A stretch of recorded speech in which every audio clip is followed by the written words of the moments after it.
Nerdrotic.com.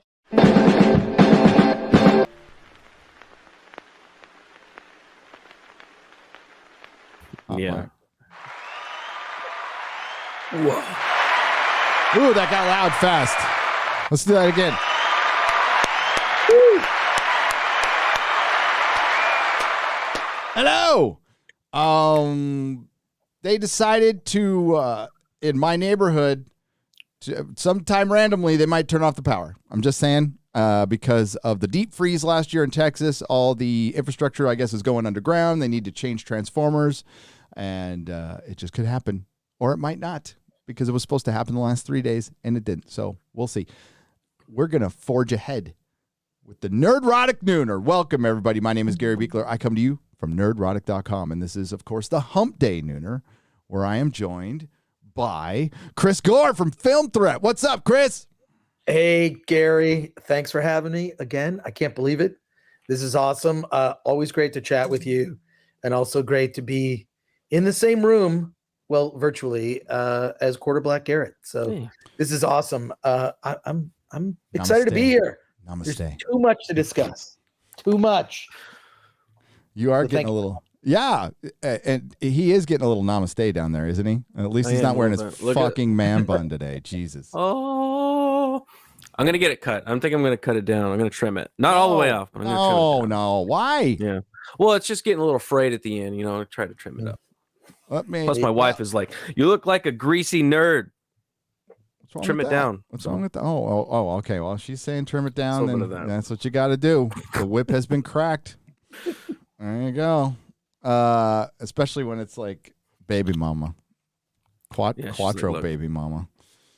Yeah. Okay. So, lots of to talk about. There's the CinemaCon thing happening.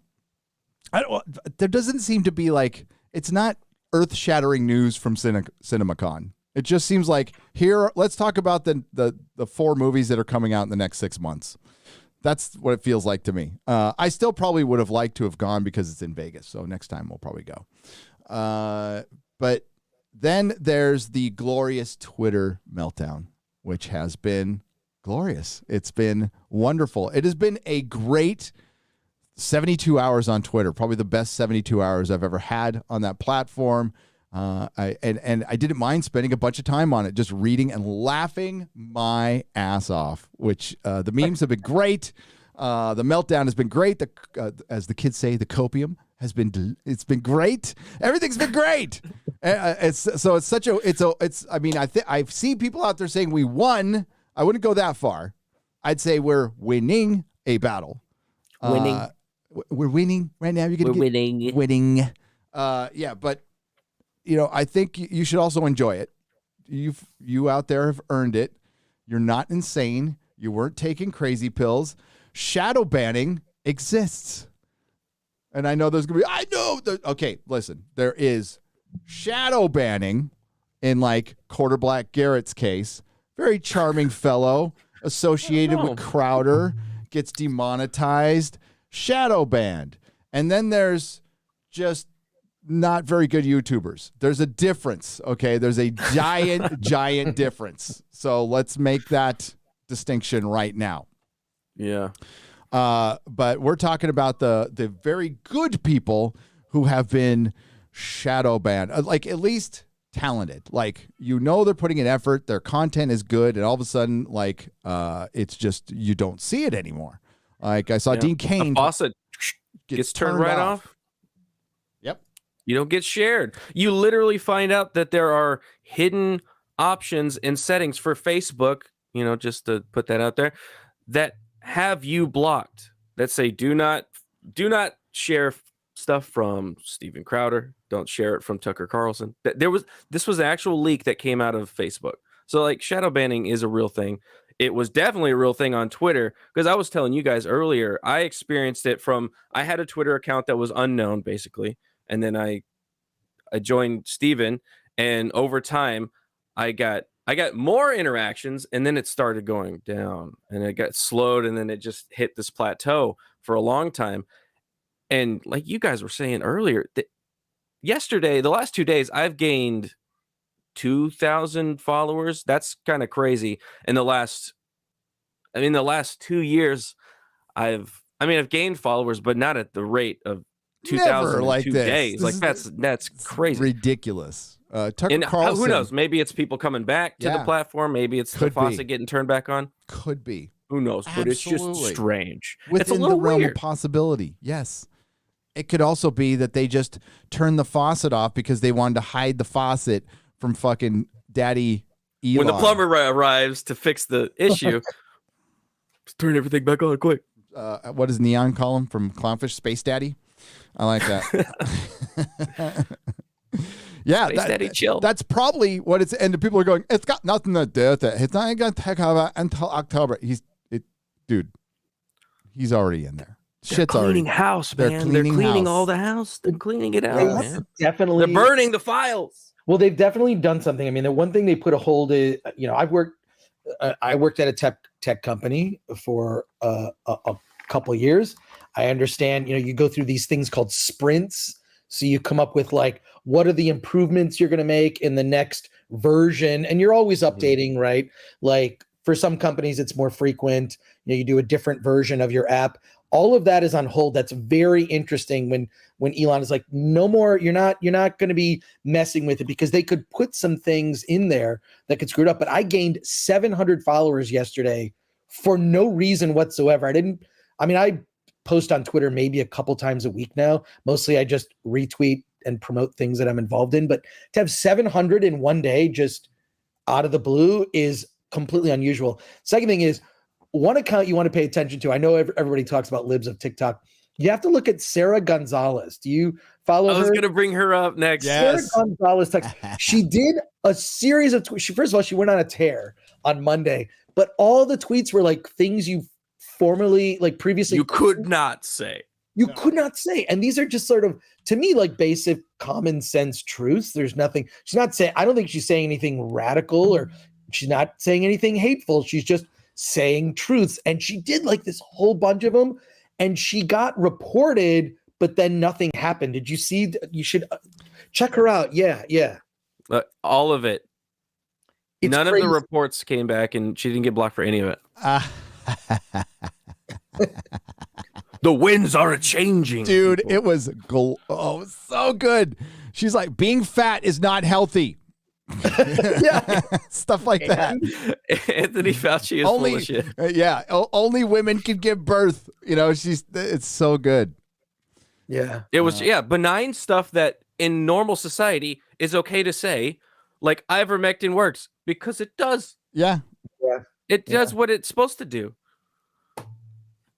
And I mean, YouTube, depending on the person, I guess, I've been able to get away with a lot of stuff, but and it's been pretty good, because I know there is factions in YouTube that fight for us in Google, but there are factions who can't stand us. So I think there is throttling. We just talked about it during the election. All of YouTube got basically, our sphere got shut down, absolutely shut down. I have never had a time where during that time of the election, I gained like 2 subscribers over like a 2-month period. That's just never happened. I put out the same amount of work. It's not like I wasn't putting out stuff. Mm-hmm. And I thought, well, this might be it. That's it. It was a good ride. I was even talking about it then. Happy with what I got. I'll just roll with it. I remember that. You were like, man, I don't know. I enjoyed what happened. Yeah, it was fun. I'll just roll with this. It's an election year, so everything all of a sudden stops getting shared around. Yeah, weird. It's kind of funny how that works. It's weird. It'll be interesting to see what happens whenever Twitter does not have the power that it does for the next election. Because they were, every time you go to the Explore tab, it was a negative story about conservatives or whatever, or it was not showing stories that are massive things like the laptop. Not getting any play. Now, what's going to happen? Are they going to be any different? Yeah, I'm interested to see. I feel like we'll know that Twitter's really changed when there are certain tabs you can't, like, I would actually prefer that the tabs, when you go to like search or see trends, I'd like to pick what trends interest me. I would like to be able to customize my experience. And there's one tab that has been there for years and I feel like we're done with, and that's the Koof tab. right? Yeah. The Koof tab, you cannot, it's always there. It's always there. And to me, to see the meltdown of that attorney, I'm not going to try and pronounce her name because Vagina. Yeah, it sounds like, but she broke down in tears, I guess, during some meeting. Oh. But she is the one who personally, and you saw that exchange on the Joe Rogan Experience, the show, back when it was on YouTube. So what is that clip from 2017? I think, is it? It's older clip. But it's Jack and her and Tim Pool, who was kind of the first guest, and like Tim called her out and called out Twitter like, you are politically biased as a platform. You are biased. No. She is the one that is personally responsible for stories being suppressed, and I don't know. I cannot wait for her to be gone. I mean, that'll be a win, and I hope that what Elon is doing with Twitter influences other platforms to maybe look at and he has completely the right philosophy, which is why I don't understand why people don't like Elon. I mean, I understand why people don't want their ability to bully and the power position that they're in, their fear of losing that power position. But when Elon says, look, I believe in free speech up until what was his tweet talking about? The law, exactly. And it's like, the law is decided by the people. So if the people want to change the law with regard to free speech, well, then Twitter can adjust. But as long as it follows the law, that's exactly what it should follow. Who would argue with that? No matter where you are, on what side of the political aisle you're on, you should be in favor of that. You should be in favor of that. Absolutely. And, you still have a block button. You still got the mute. And not everybody's going to just, I love how everybody goes to the N word. Like that's like their thing with, it's like, that's, I mean, I'm not going to go there. I just would like to say that, there's something kind of funny about that election. That was weird. That was strange. I can't. Maybe a couple questions are okay. Maybe, suppressing just wanting to audit elections. I think everybody would want to audit an election. You could audit them to death, but let's give them a good, impartial audit. Let's keep a impartial, chain of, I forgot what it's called. It's custody? Not chain of command. Chain of custody. Thank you. Chain of custody, which we did not have. These are things that everybody should be very concerned about because once we lose confidence in that system, and it's all based on confidence, that's all it's based on is us believing in it. Once we stop believing in it, it fails. Yeah. It fails. Yeah. And I mean the majority of us. And we're well on our way. They fucked around that much. They got away with that much. So yes, the shadow banning is fucking everywhere. It's here. It's Twitter. It's Facebook. And yeah, all the other big tech companies are a little nervous right now. Just like all the Hollywood streaming services are a little nervous because Netflix is failing. It's weird how all this is happening all at once. It's so strange. It's almost like there's consequences to things. Almost. It's pretty great. You can't avoid them forever. You can kick them kick the can down the road, but you cannot avoid them forever. And yeah, I think this is kind of a reckoning a bit. Hopefully, it doesn't wreck everything. Now that's the problem. I'm waiting for all of the leftists on Twitter to start going, they're shadow banning us. My tweets aren't getting reached. Whenever all they did for 6 years straight were nothing's happening. Nothing is happening right now. Well, nothing to see here. It's all in your head.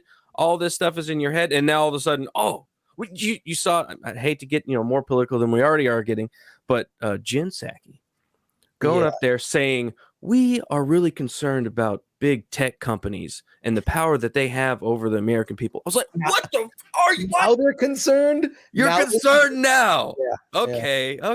All right. Yeah. And now they're talking about 230. And this is what I talked about. I talked about, it's like, we don't want the government involved in any way, shape, or form in this. That's why I hated when Republicans talked about it. Now I hate it worse because I said eventually Democrats are going to talk about it. And you know who's going to shut everything fucking down on YouTube first? California will be the first to attack it. You're there. Gavin Newsom, if he sees money, if he can make money off this, if he finds a way to tax it, if he finds a way to tax that people are getting paid off it, he's going to find a way to fucking shut it down. They tried to shut down Airbnb. They tried to shut down fucking Uber. Anything free market. They tried to shut it down until they became part of the system, which kind of was worse. But, that's the way it is. They absorbed it and owned it. They absorbed it and owned it and go, okay, well, we'll be your Huckleberry. That's basically what they did. So, yeah, California will be the first to come in and fuck with everything. So that's not a good thing. And it was right after current President Obama made a speech saying that we need to break down, go, get rid of misinformation. The tides are turning, though. That's a good. Take the white pill, like you said. World's enjoy greatest it speaker. while it lasts. We'll see. World's greatest speaker, as long as he's reading. Very charismatic. Very. I don't know. I'm going to take Frank Herbert's take, which is don't trust any leaders in power.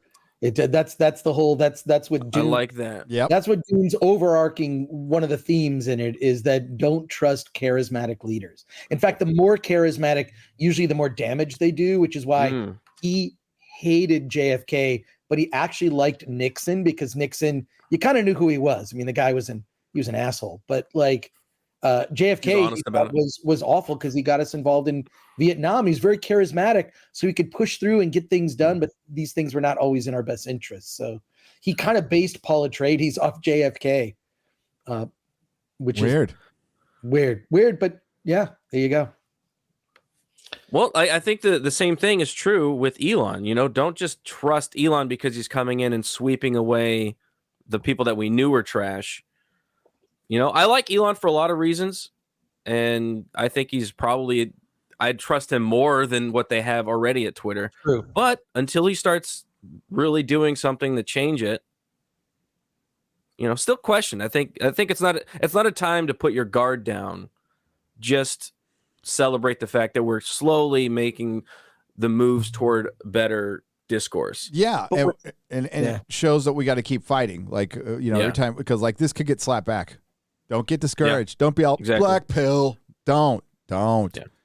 Never black pill. If you like Lord of the Rings and J.R.R. Tolkien, you should never black pill because the whole story is about not black pilling. Yep. That's Samwise saying, no, we're gonna have a trek back. We're gonna get back.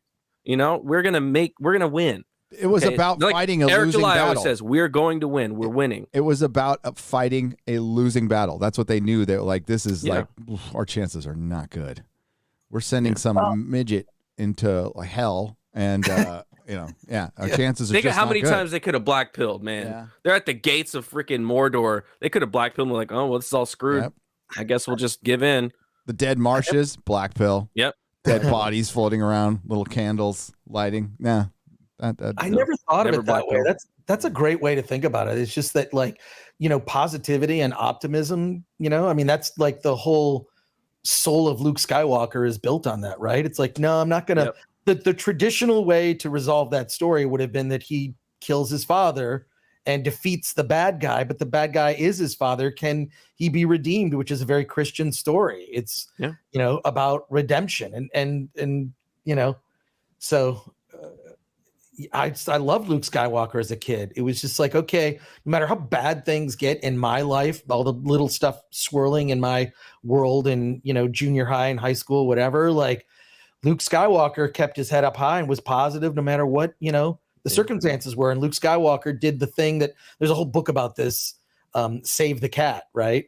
Save the Cat, which is about a way to kind of connect with a hero. I mean, literally in the Richard Donner Superman, Christopher Reeve saves a cat out of a tree.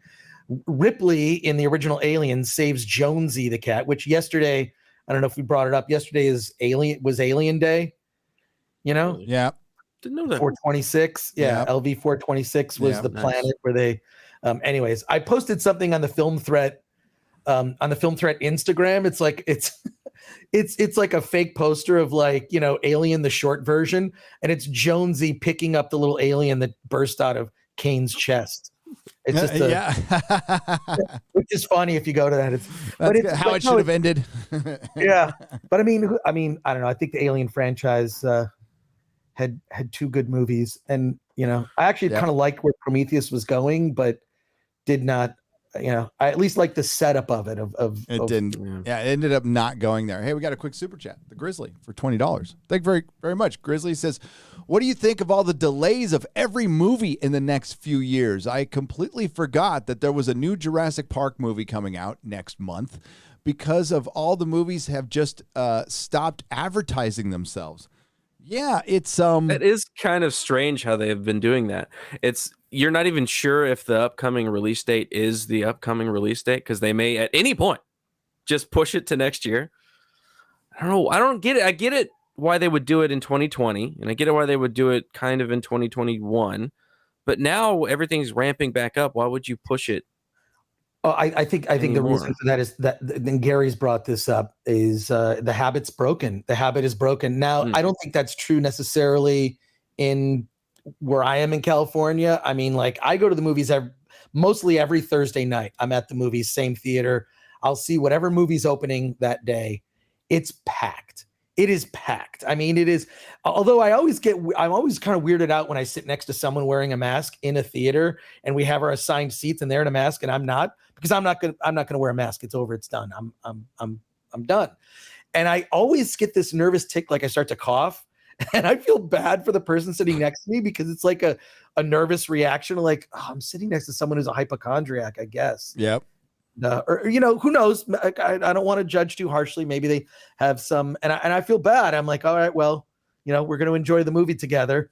Good to see you. I mean, exactly. But the habit being broke. I mean, maybe in certain parts of the country, I think it's starting to come back, but it's just the habit's not there. And also, like, I do think there is a thing, and this comes up with every review I do on the Film Threat YouTube channel is, well, how woke is it? Like you just got to have a constant meter now, right? There should just be like have that actually be a determining factor. Woke-o-meter.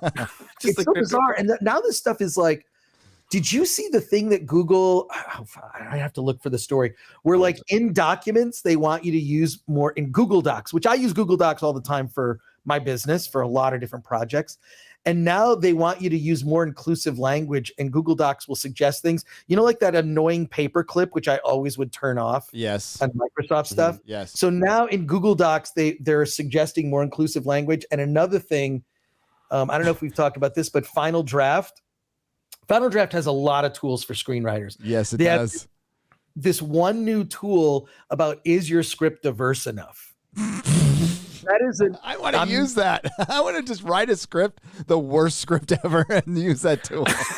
You can literally do because you can generate reports in your script, like how many lines do characters have, how many locations do you have. These are useful tools for. Does it have the Bechdel test? Is like the baseline for the AI? 100% that'll be next. But does this fit a new report? You can. Final Draft is probably the screenwriting software that's used most by like TV and movie production. So your remake of Birth of a Nation wouldn't pass the test. Wouldn't pass.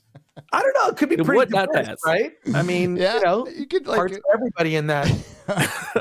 Oh shit! But yeah, no, that is an actual feature. God, I gotta find. I'll find the story. And, but like, yeah, because I use ridiculous, right? Like it's really great.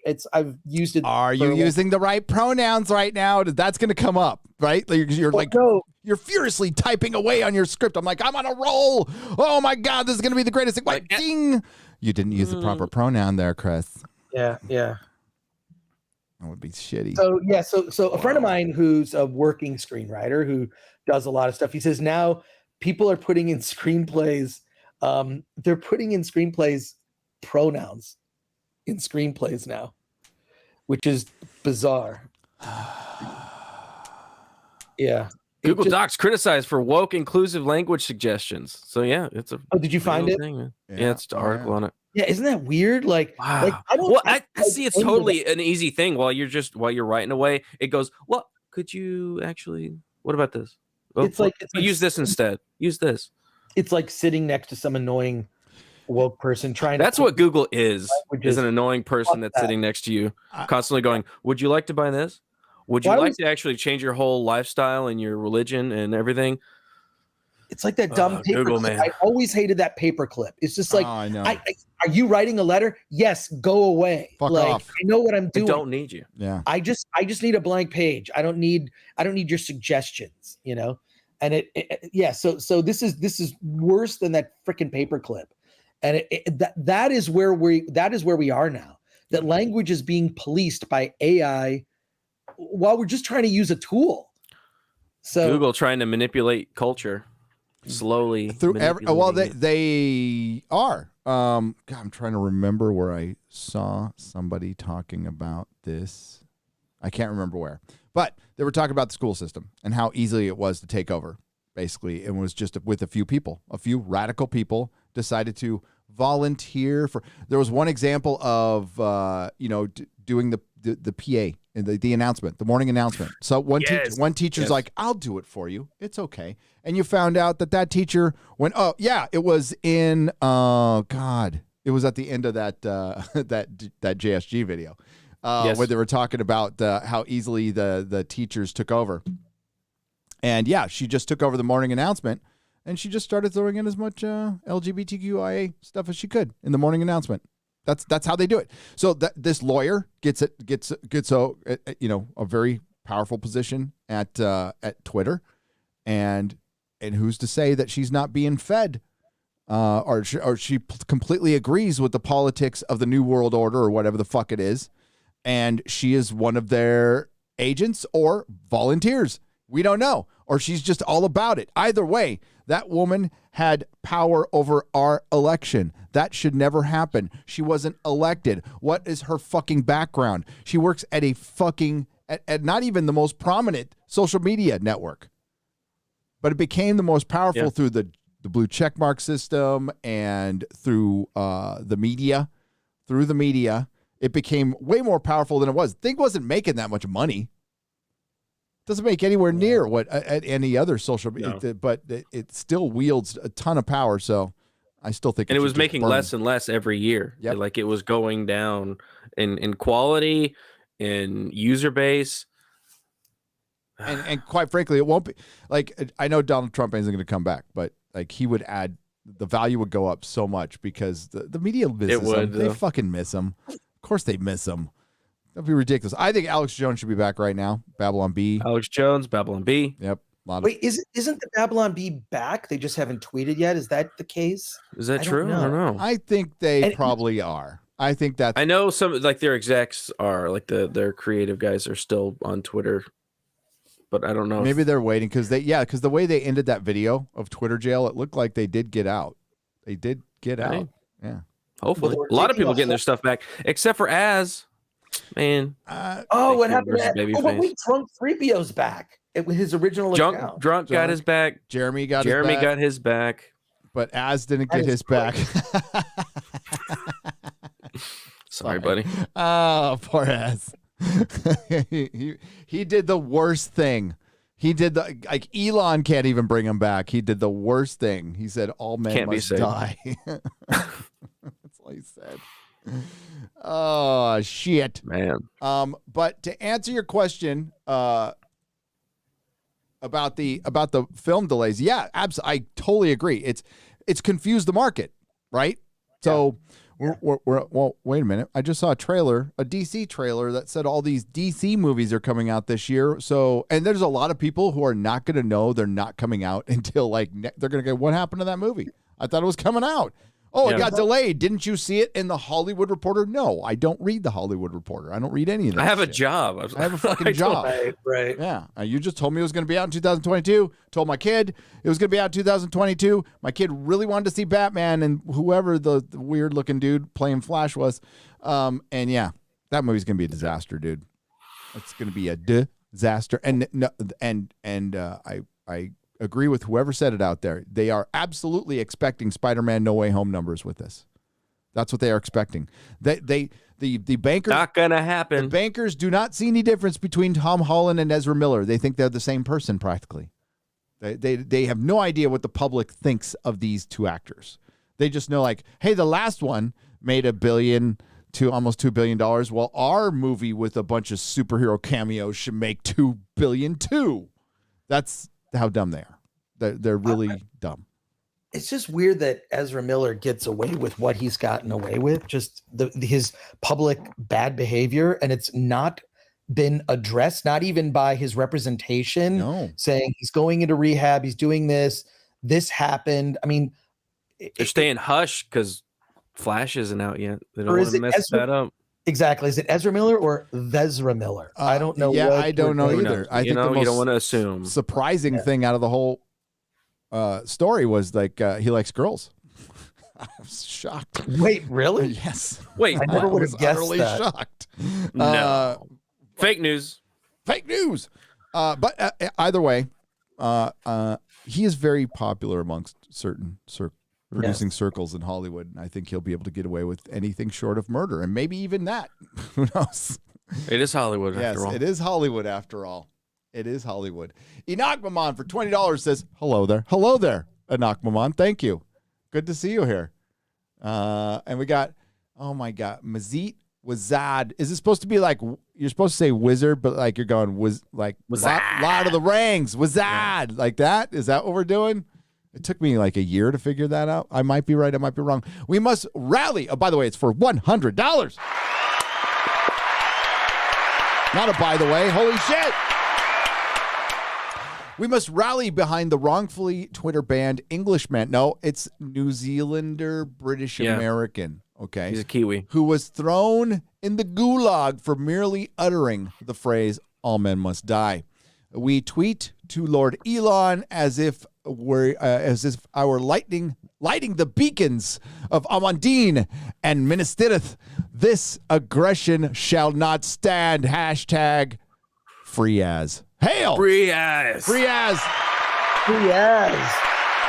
That's great. Oh my God, the lighting of the beacon scene makes my nipples hard. I fucking love that scene. It is like one of my favorite scenes. The music is so good. And it's going across the land. Yep. And then he sees it and so good. So calls good. for aid.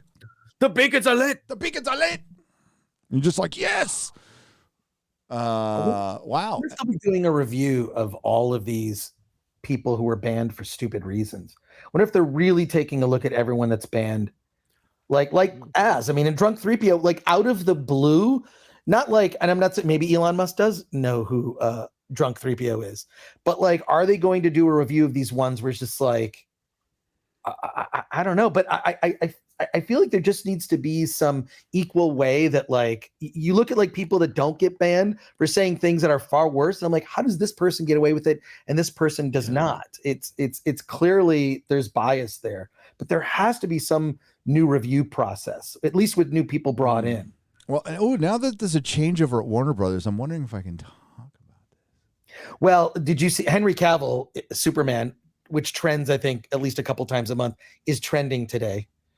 So I don't know why they just didn't say, and we're developing a Superman movie with Henry Cavill. Are they still moving forward on those other Superman movie projects that are? I don't know. I heard this.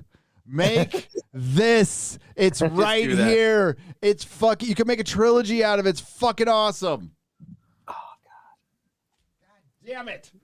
Sorry. I'm not supposed to do that anymore. He's just born to play Superman, and I don't know. Yeah. Look, with maybe just a better script or whatever. Did you see his statement where he talked about that? Like, this was him, and a lot of fans talked about that too. People who like that movie, not Jeremy from Geeks and Gamers, but other people who like Man of Steel or defend it. That this was his first outing as Superman, really, with the first challenge. Now he's learned, like, hey, don't have a fight where people can get killed in buildings. Like he kind of, but Henry Cavill actually spoke to that he's interested in developing this character and now like having some, gaining some wisdom and use of his powers, right? This whole thing when they did the Death of Superman arc, it just happened too early with the character. Way too early, yeah, because Superman needed to earn trust with the world first to become, and they decided to do that through his sacrifice of death. I'm like, why can't you just have him save some puppies and cats in a bus full of kids? Like stuff. Superman stuff. Like Superman stuff. Like well, they kind of did it off screen in between the two movies, and there's a little bit of it in the beginning of BVS where like you see him saving some people, and they're kind of worshiping him godlike. When he goes to, I think he went to Mexico for something, but I don't know. Yeah, like there was some. I mean, not enough. There was not enough. Yeah, not nearly enough. And there was definitely something there that they cut off early that they shouldn't have, because what they ended up with was garbage, and the Snyder Cut was 1,000 times better than what they ended up with, in my opinion, as a superhero fan. But we're not going to know now. That like Henry Cavill is not young, so they need to like within the next 6 years get him to be Superman, or it's over. It's done. Like he won't be able to do it. Like because Yeah, he got gypped. Everybody got gypped, really, because it was WB trying to ramp up this story and get to Justice League so fast that they went through all this stuff when you need the time to kind of build up these individual characters before you start throwing them all into one movie, and you kind of bastardized Superman in a way. Like you took him from being a Superman that doesn't really know what he's doing and gets a bunch of people killed in a massive attack in a city, straight to fighting Batman, then you're in Justice League and he's dead. Like fighting Batman dead, Justice League, he's alive at the end. And he's like the quintessential Superman. It's like, but all that stuff too much. And you skip too much. Yeah, I mean, at this point, we're never going to get to Mr. Mxyzptlk. That's my main concern. He was mentioned, but we're never going to see him. Yeah, we're not going to see like a proper Brainiac. There's a lot of things we could have gone to that we're not going to. Now we're going to get to Supergirl, who's not even Supergirl. We already got Batgirl, who's not Batgirl. They're talking about theatrical release. That, by the way, I can say definitively, there's no decision has been made on that. No decision has been made on that. Did you see, Gary, that Josh Brolin actually tried out for? Ben Affleck beat him for the part, but Josh Brolin tried out, and Josh Brolin just strikes me as he would be perfect if they made Frank Miller's The Dark Knight Returns. Yes, if they have to age him up a little bit, but he's just that sort of. He'd also have to wear stilts because he's really. I was going to say he's short. He's not a tall guy. He's not a tall. No, he's That's not. probably why he didn't get the role. Like Ben Affleck's tall, and Josh Brolin is tiny little guy. He's a tiny, tiny little man. Carrie Kelly, if they cast her right, she doesn't have to be very tall at all. No, she doesn't. Well, they had her cast, and the girl who was cast was like the hot one from the Hunger Games. Right. The hot chick. But then they never paid that off, right? They never. No, they never did. Yeah. The kind of hot one from the Hunger Games. Yeah, I thought she was kind of hot. I remember reading Adam Driver was supposed to play Nightwing in BVS. It's just like, were these just little nuggets that like? Yeah, there was a bunch of crazy stuff. There was supposed to be a Nightwing movie. I remember back when they were talking about.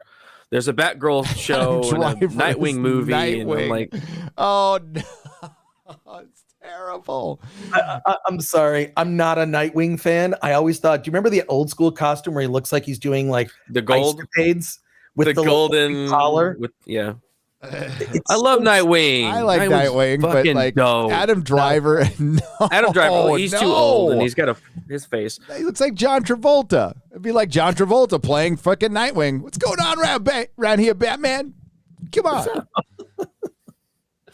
There was a lot of cool stuff coming out of the news about Nightwing, talking about they're trying to find somebody with martial arts techniques and they can actually do the gymnastics to an extent, kind of what they did with Tom Holland, where Tom Holland actually has some gymnastics experience and stuff like that, so we can do some of those moves. But too bad WB is retarded. Yep.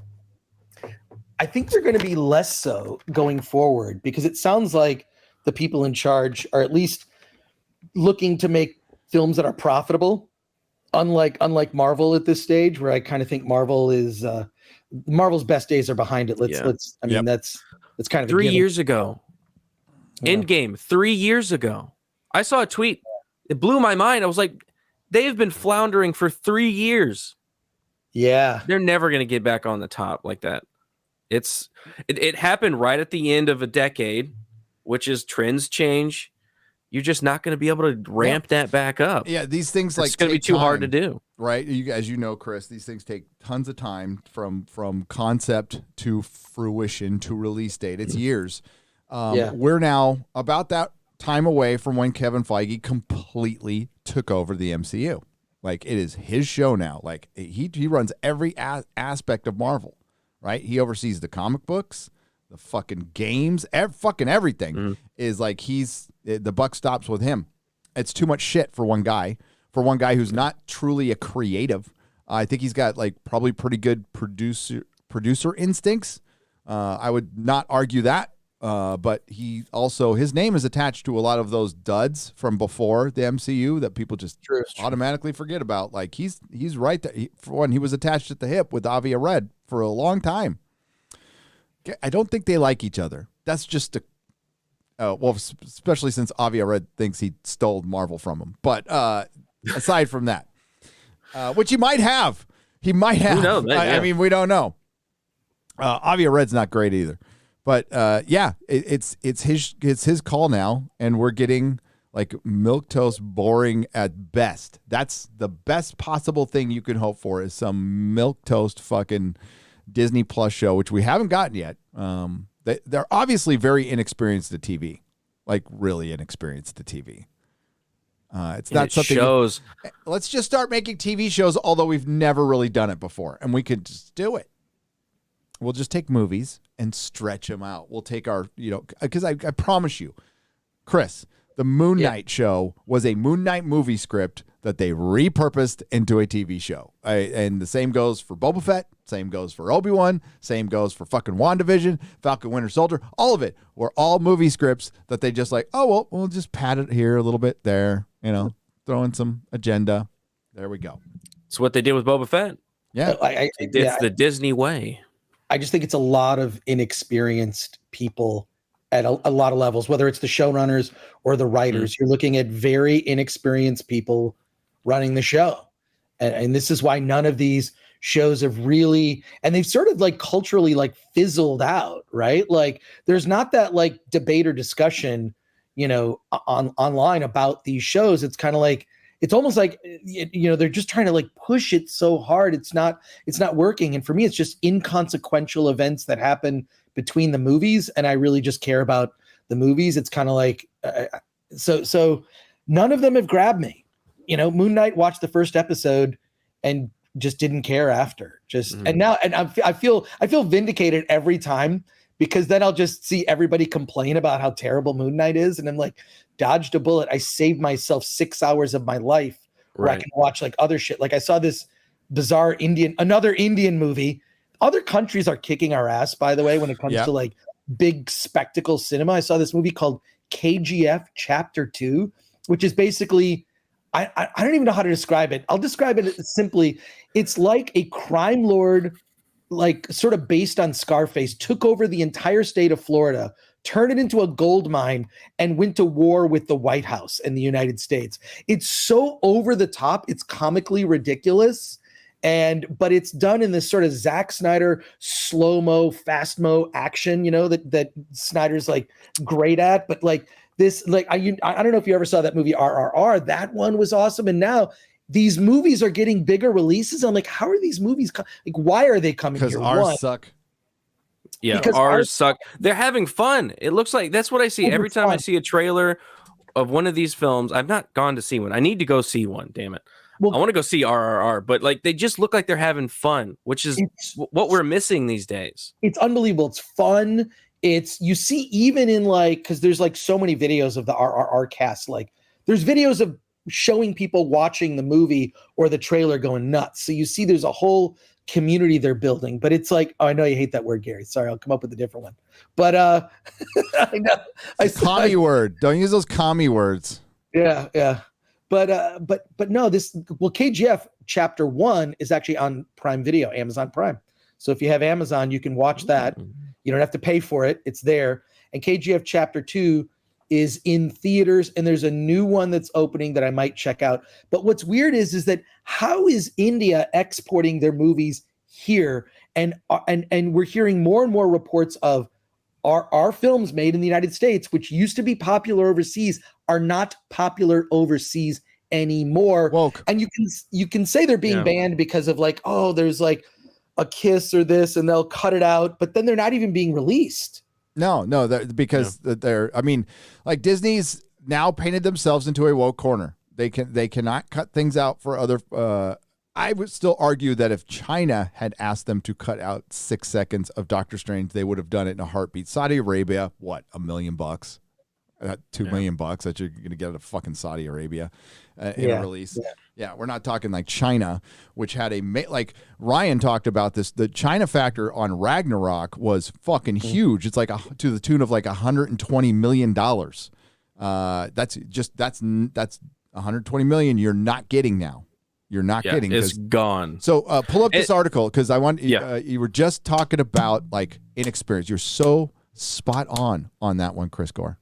As far as the Disney Plus shows go, because they cast writers and directors, they don't hire them. So what they do is they're like, hey, person of color, come in and work on a mutual person of color project. And that's great. It's a Muslim director and writer on a Muslim show. It's awesome. Oh, we don't want to hear from you. Oh, no notes. We'll tell you what to do. We just want you to be here as the director. You understand? That's exactly what's going on. That's absolutely what's going on. So condescending. It's so condescending. And this is why that director of RRR, who was asked in an interview in Deadline, said, hey, the writer of the article is like, hey, have you ever thought about doing a Marvel movie? Has Marvel contacted you? Because you look and it really has like a superhero. It's so action filled. So like RRR, it's along with The Northman, one of my favorite movies this year. It's a list of 2 movies. But he doesn't want to do it. He doesn't want to do a Marvel film because, he's just going to get sidelined. And this is the case with all this stuff. There are the people who actually, the people who do the work, and they're all journeymen too. They're just journeyman. The term. This is not Google's suggesting I use a different term than journeyman. Fuck that. I'm a journeyman parts professional. I'm proud of that. Yeah, it's a title, man.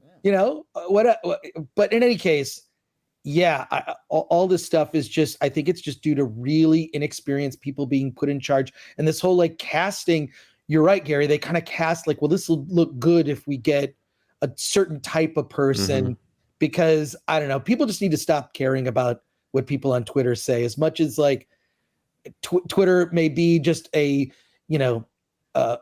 safer place for free speech, which I applaud wholeheartedly. Yeah. I did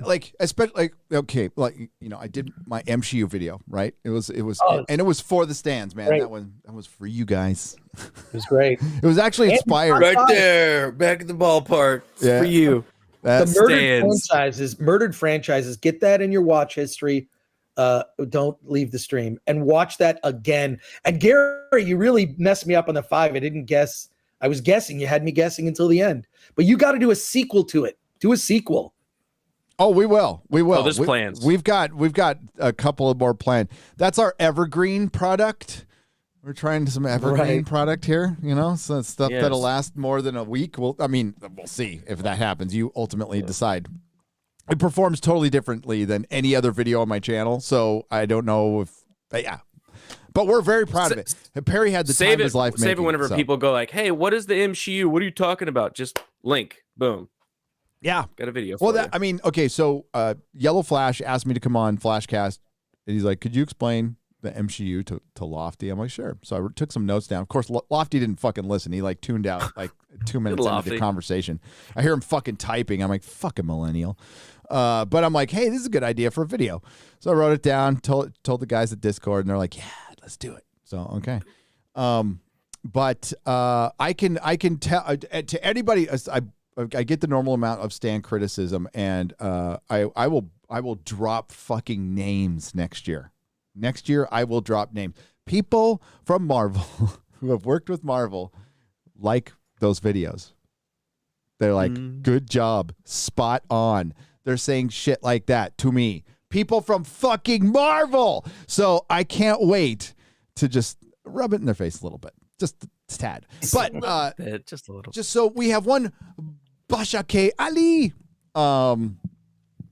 Chrissy Meyer had made a good joke about that on Friday Night Tights, which I will not repeat here. No. She was the writer for Miss Marvel. Then she fucked off to Netflix. Like immediately. So what happens is they cast these people. Some people are opportunistic. I mean, honestly, she was smart. She knew she wasn't fucking talented. She knew she had shit for talent. So she shit out a couple of scripts and bailed. And just fucking bailed. And then got the hell out of there. Cashed in that Marvel cred for Netflix, which is now failing because she would, what does it say? Netflix Skynet up UK Screenwriters Fellowship. Helmer Basha K. Ali details plans for program. She is the head. She has no fucking experience. She's not even a comedian. She is a fucking feminist podcast host that can smirk. And somehow that makes you can head up development at Netflix. No wonder why they're failing. Hey, I could smirk. Give me a job at Netflix. I can get in there. Oh, this is weird. But last week, I actually had someone who formerly worked at Netflix in my chat during a live stream going off and kind of like, just talking about some inside stuff about what happens there. And I don't think that they were down with the wokeness that's seeped into the content. I mean, Elon Musk made a comment about it to, bring it back to the beginnings of our conversation. He talked about Netflix just being woke. Like what are these shows?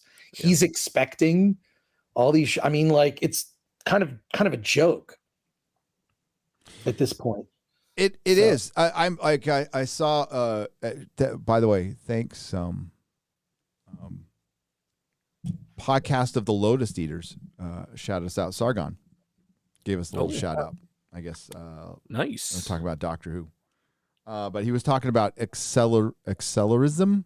I think that was the word. Just accelerating everything. Like fuck it, let's do it. Let's go to the end. Let's go. Let's just get there. We're almost there. Let's do it. Let's.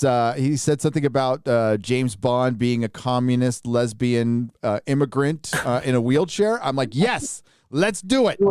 Let's do it. Let's just fucking get it over with at this point. And I think we're at that point. It's accelerating. It's accelerating to the end. I think a big factor will be we've got two of the, like, they could make a lot of excuses for the last Marvel movies, right? Because these are new characters. We got Shang-Chi, Black Widow was in her first solo movie, the Eternals you never fucking heard of. Okay, you can excuse that, but we've got two heavy hitters coming out now. Thor, Doctor Strange. These movies should make $1 billion. They probably will. There's a very good chance they will. But I think there's a very good chance that they won't be very good. They will ride on name recognition only, and we'll see how far it goes. And the fact that you have to compete against yourself now, which is always a good philosophy, but it's not when you're that big of a business. Now Disney is directly competing against the last hit, Spider-Man, right? Now Sony is showing that they're Sony now. Like outside of Spider-Man, they're oh God. Yeah, lucky with Spider-Man. They did. Yeah. Well, Toby and Andrew Garfield had a great performance. Like that was lightning in a bottle. He killed it. He killed it. They did a good. You could tell they were having fun, and it was like, but they're just going to take this and run with it. And I know it's in the wrong direction. Yeah, I have a theory of what Doctor Strange is going to be, which is it's going to be Scarlet Witch's movie. Like she's going to be the through line. It's going to be about her kids. So Doctor Strange will be like a protagonist in his solo movie. They're doing that to everybody in this phase, though. They're doing it to Captain Marvel. They're doing it to Thor. Doing it to Doctor Strange. Yep. They kind of did it to Spider-Man, but they saddled him with other Spider-Men which is fine. A great idea. Which is great idea. But that's kind of their idea. But we knew now every movie is going to be a team up movie. We knew this was going to happen. Like, I knew this was going to happen years ago because, like, you just can't do the solo movie forever. I mean, you could, but they have to up the ante, right? They think they can. They think they can, right? But like, I'll tell you, executives don't differentiate Shang-Chi from Endgame. They don't. They want $1 billion. Every time they put out a fucking movie, they want $1 billion. That's the new goal. $1 billion. Got to make $1 billion. If you don't make $1 billion, it's a disappointment. If it's a Marvel movie that doesn't make $1 billion, it's a disappointment. I promise you that. They'll spin it whatever fucking way they want. But that's what they expect from Marvel, especially the only thing that's really doing well in the theaters, outside of Batman. What did the other franchise, I guess, that does good for the Fast franchise just lost its director. Yeah. Brie Larson got him kicked right out. He was like, nope, I ain't directing Brie Larson. Yep. Smart move. So Basha, I can't believe she is in that movie. Basha K. Ali gets this sweet gig at Marvel and leaves immediately. And it's because I can promise you, it's because she wasn't good. She wrote a shitty script and she left. And yeah, she's, opportunist. That's what it's filled with. It's opportunism. So there's people taking advantage of this all day long. We got Dylan Statler. That's not Stelter. It's not Stelter. No, it's Statler for $100. Sorry, Dylan. This is a first-time super chat. First super chat ever. Been watching everyone in the FNT crew the past few years now. Love you all so much. Thank you. Keep up the awesome work. Just created a Twitter account yesterday after this Elon purchase. May the wings of liberty never lose a feather. Hail! Hail. Well, maybe it is people going there. Maybe. I don't know. Maybe it's a little bit of both. It's a little bit of both. I don't know, guys. I don't know. Power's still on. I'm very happy about that. Nice. Keep that power on. Keep that power on. So, we got an article on Netflix that's pretty interesting that we want to go over because it's blood in the water, and you see what fucking sharks Hollywood are. They're terrible, terrible people. Mean. So the gist of this article is, yeah, we know Netflix is failing and it's affecting all of us, but good. But good. There was a line in here where they said, we started to think maybe we shouldn't kill the film industry so fast. They were talking about the theater industry. Mm-hmm. And they're like, ooh, wait, we should probably not do that because streaming maybe is not a thing. End all be all of entertainment. Yeah. It's not. I mean, it's here to stay for sure, but it's not like the cash cow that everybody thinks it is because, well, for one, once something hits the internet, it's free to a lot of people, and it's very hard to monetize this stuff without ads, without people coming in and paying for it, which YouTube is light years ahead of everybody in that one. Everybody. That's why, like, when YouTube was trying to be Netflix, that shows you how dumb Susan Wojcicki was. She is just fucking moron. Just be YouTube. Like, you have free and you have quote unquote talent. I'll just put it in air quotes. Talent, who comes here every day, and you don't have to. You just give them a little piece of the ad money, and a lot of them you don't give them shit. You don't give them jack shit. And they're supporting your people do it for free. Yeah. So, like, you're light years ahead of these guys who have to, like, pump billions into content. And you just go, oh, come on over, guys. And then, like, and then you suppress a bunch of them, which fucking sucks, which would make you more money. But Susan Wojcicki's fucking moron. Netflix's big wake-up call, the power clash behind the crash. As rivals toggle between schadenfreude and fear. I'm toggling between schadenfreude and laughter. Yes. Top creators and insiders are increasingly becoming vocal about what's gone wrong with the streaming giants culture. I mean, we all know it's Get Woke, Go Broke, but let's hear the fucking paragraphs of mental gym. I'm sure there's some probably legit reasons too, but I bet you they don't mention not a single bit the forced diversity and all of that garbage. Cuties, which they in an earlier article admitted it hurt them. It absolutely hurt them. Of course, it hurt them. Just like this fucking grooming shit's hurting Disney right now. Bad. Yep. Before we get to the deep dive on the internal drama at Netflix, what is that? Internecine battles. Internecine? Yeah, I don't know. That's a big word. I don't know. Among top leadership that more than one source calls the Hunger Games. Let's pause to let the town enjoy the moment.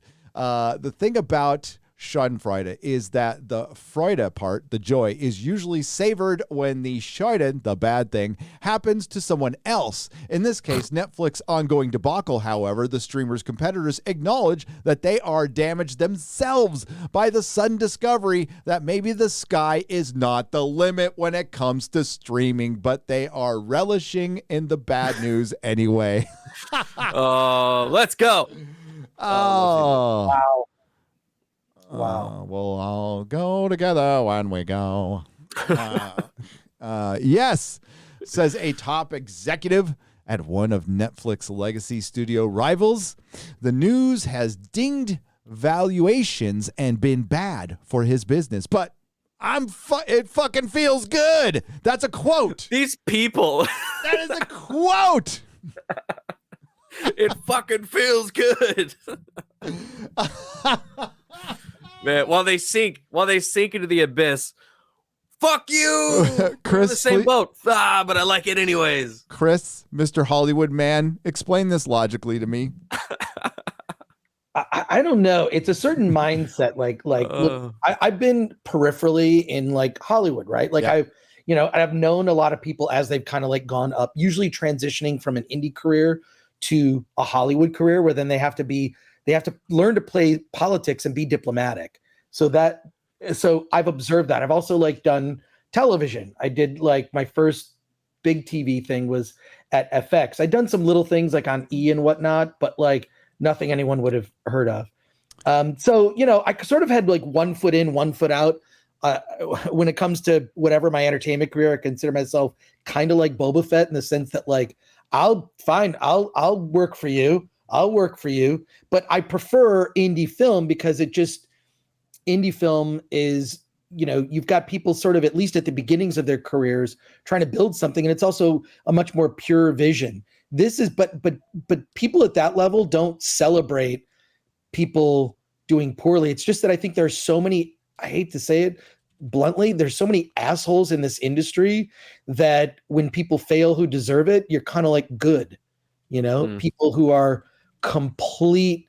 I mean, I could tell stories of people who are just complete and even the Weinstein stuff, I'd heard rumors about him in the 90s, but it was only rumors, because he was always at Sundance. That's the open secret. Yeah, it's that.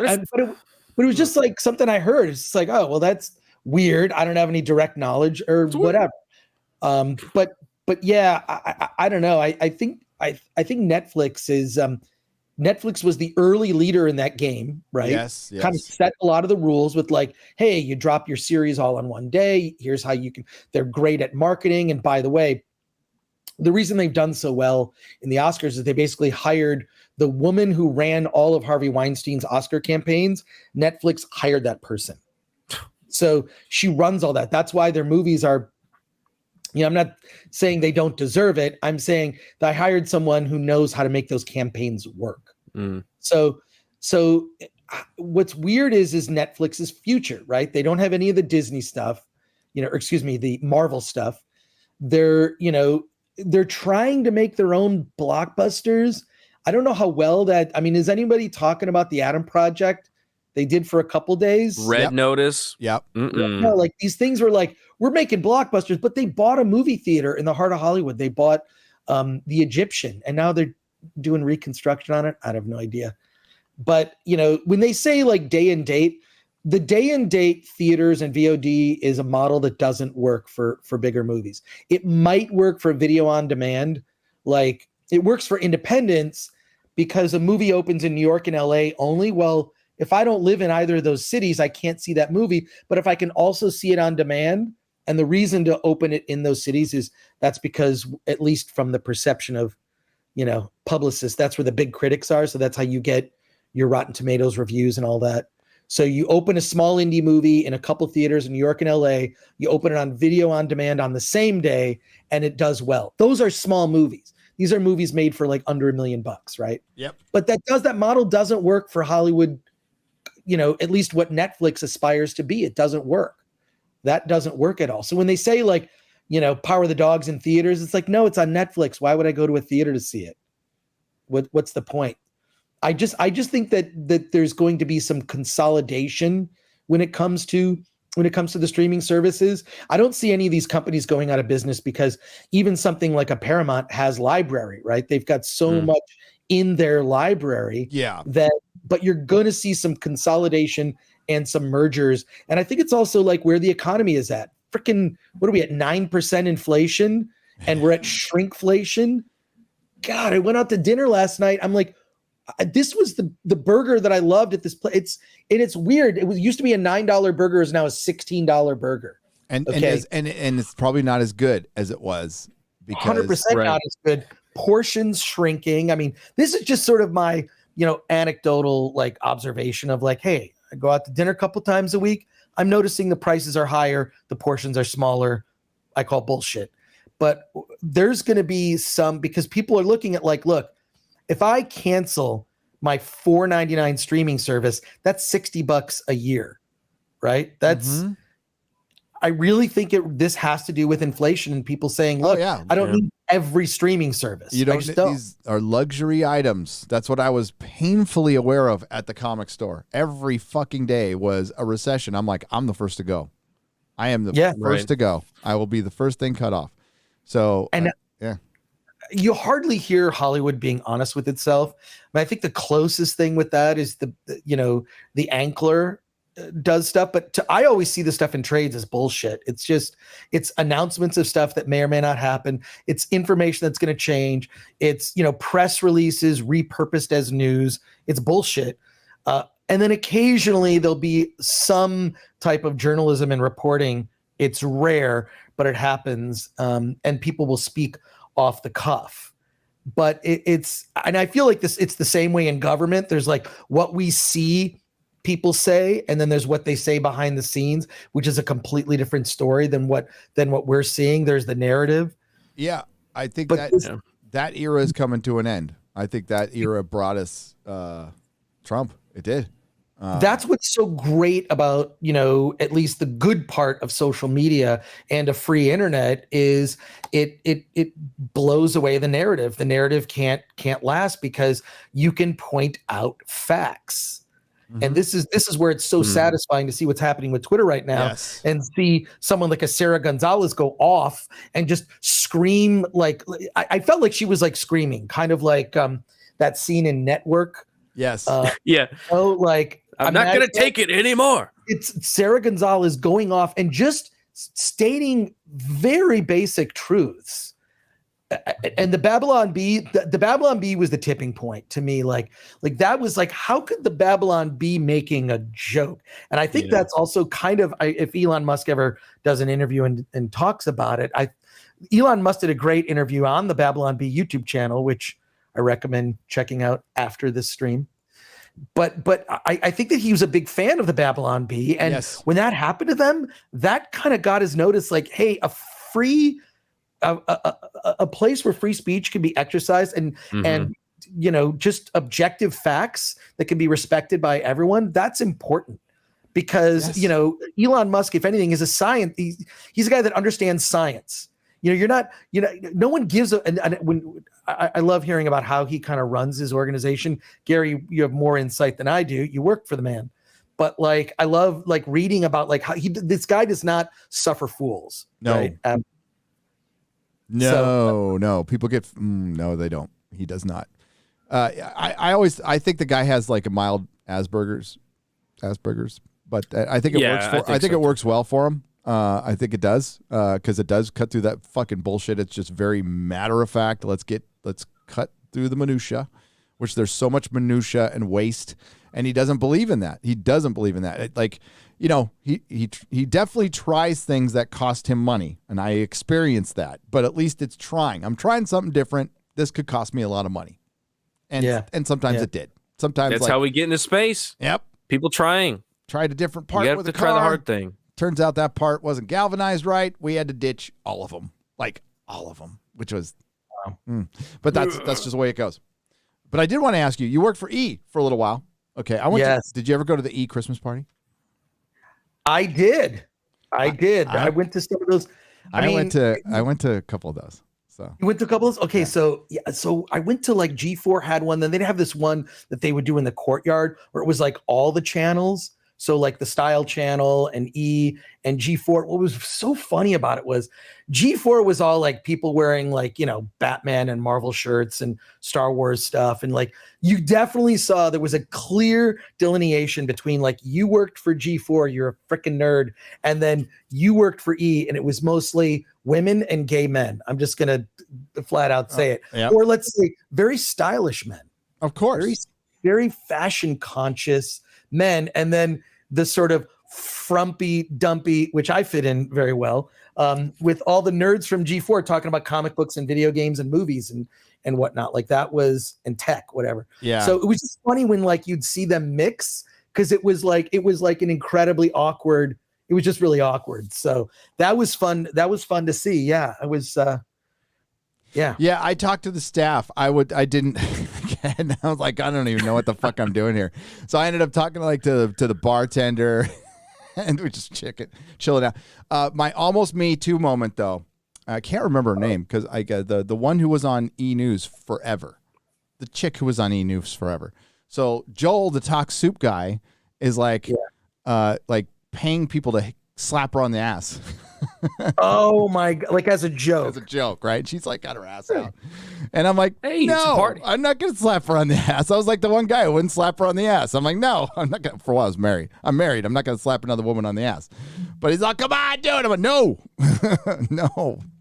That was my one eventful thing at the E fucking part. And then right when you do it, they take a picture of it and they're like, blackmail, gotcha. Now you do whatever we want. Guy crashes, ex-felon crashes E party, slaps news anchor on the ass. You're like, E party, ecstasy, oh my God. Yeah.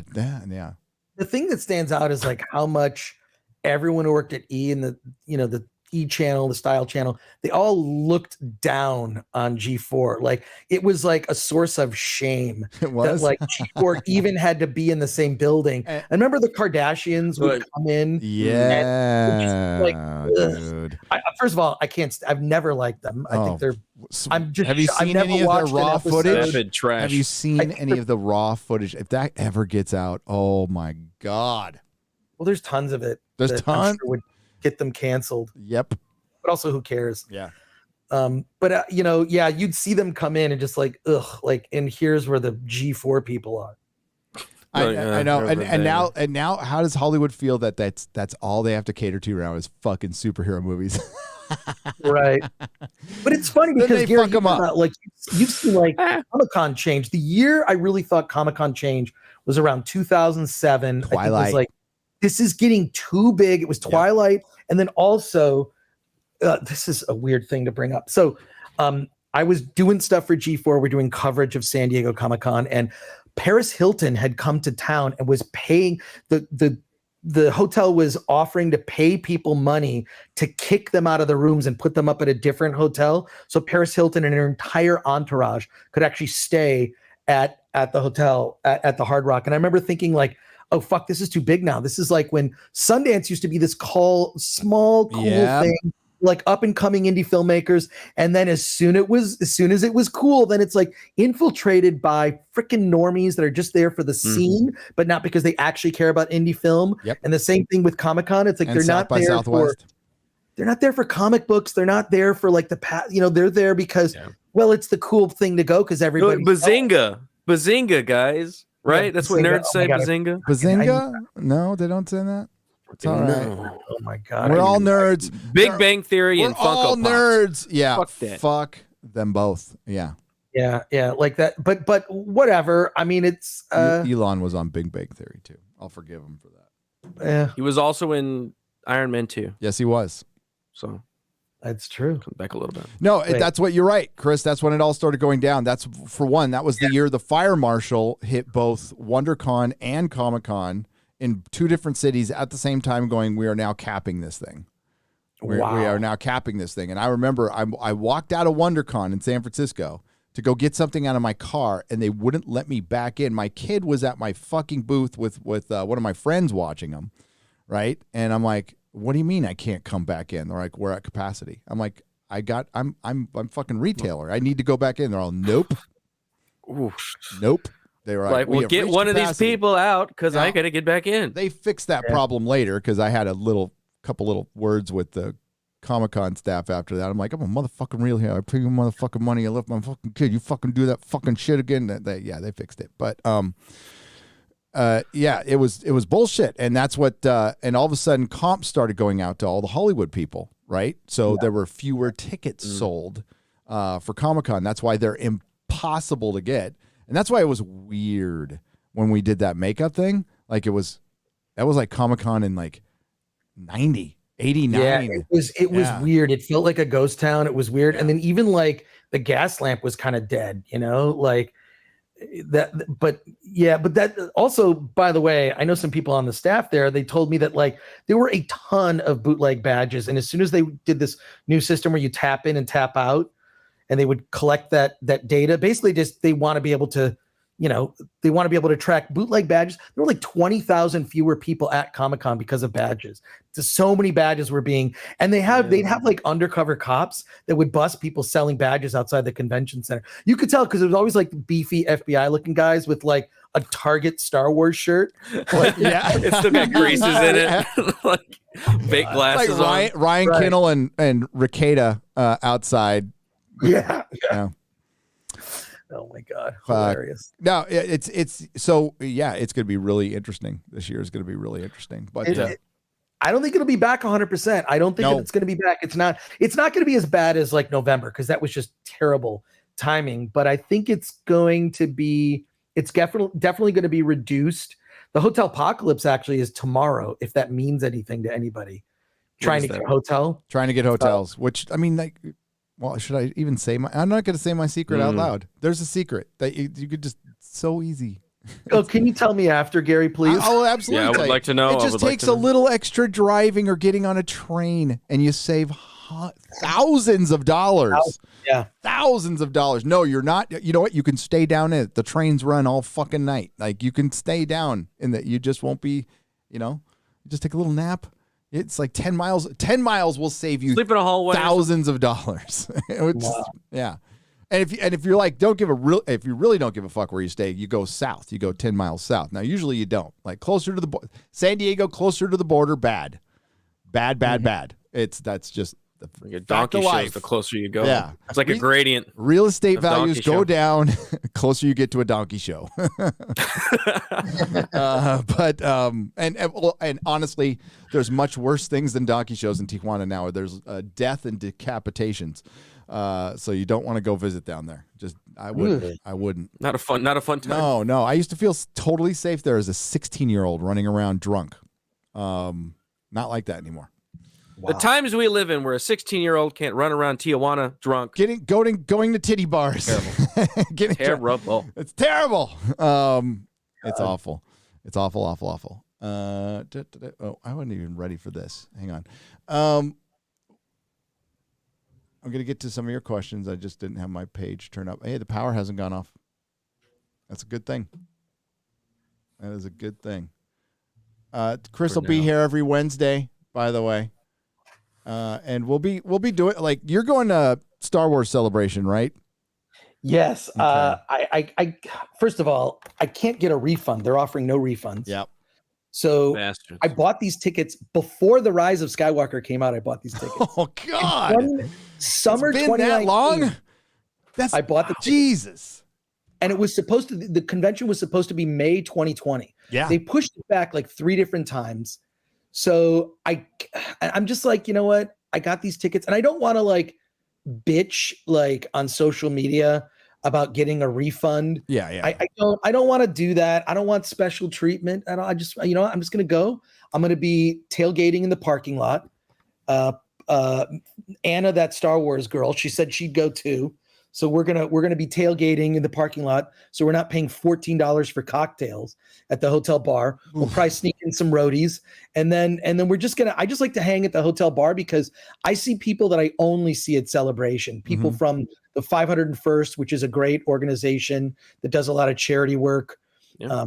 I saw them in the Rose Parade when George Lucas was the Grand Marshal at the Rose Parade in Pasadena, and they had like all these like marching stormtroopers. It was awesome.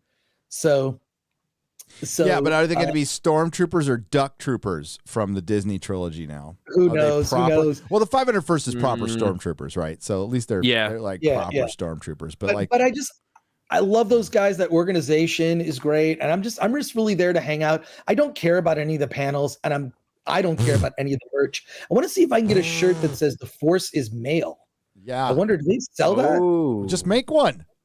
Should I just make one? The Force is male. The Force has a dick. Hand him out at the. Oh my God. That was the dumbest thing that they could. The Force is so dude. Why would you buy a boys franchise and do that? Very definition of she-tarded. Okay, dude. Shoot yourself in the foot. Jeez. I just think I don't know. I've never gotten a clear answer to this, but who would even think to say, look, let's take one of the most popular franchises that young boys and men love, Star Wars, and let's completely feminize it.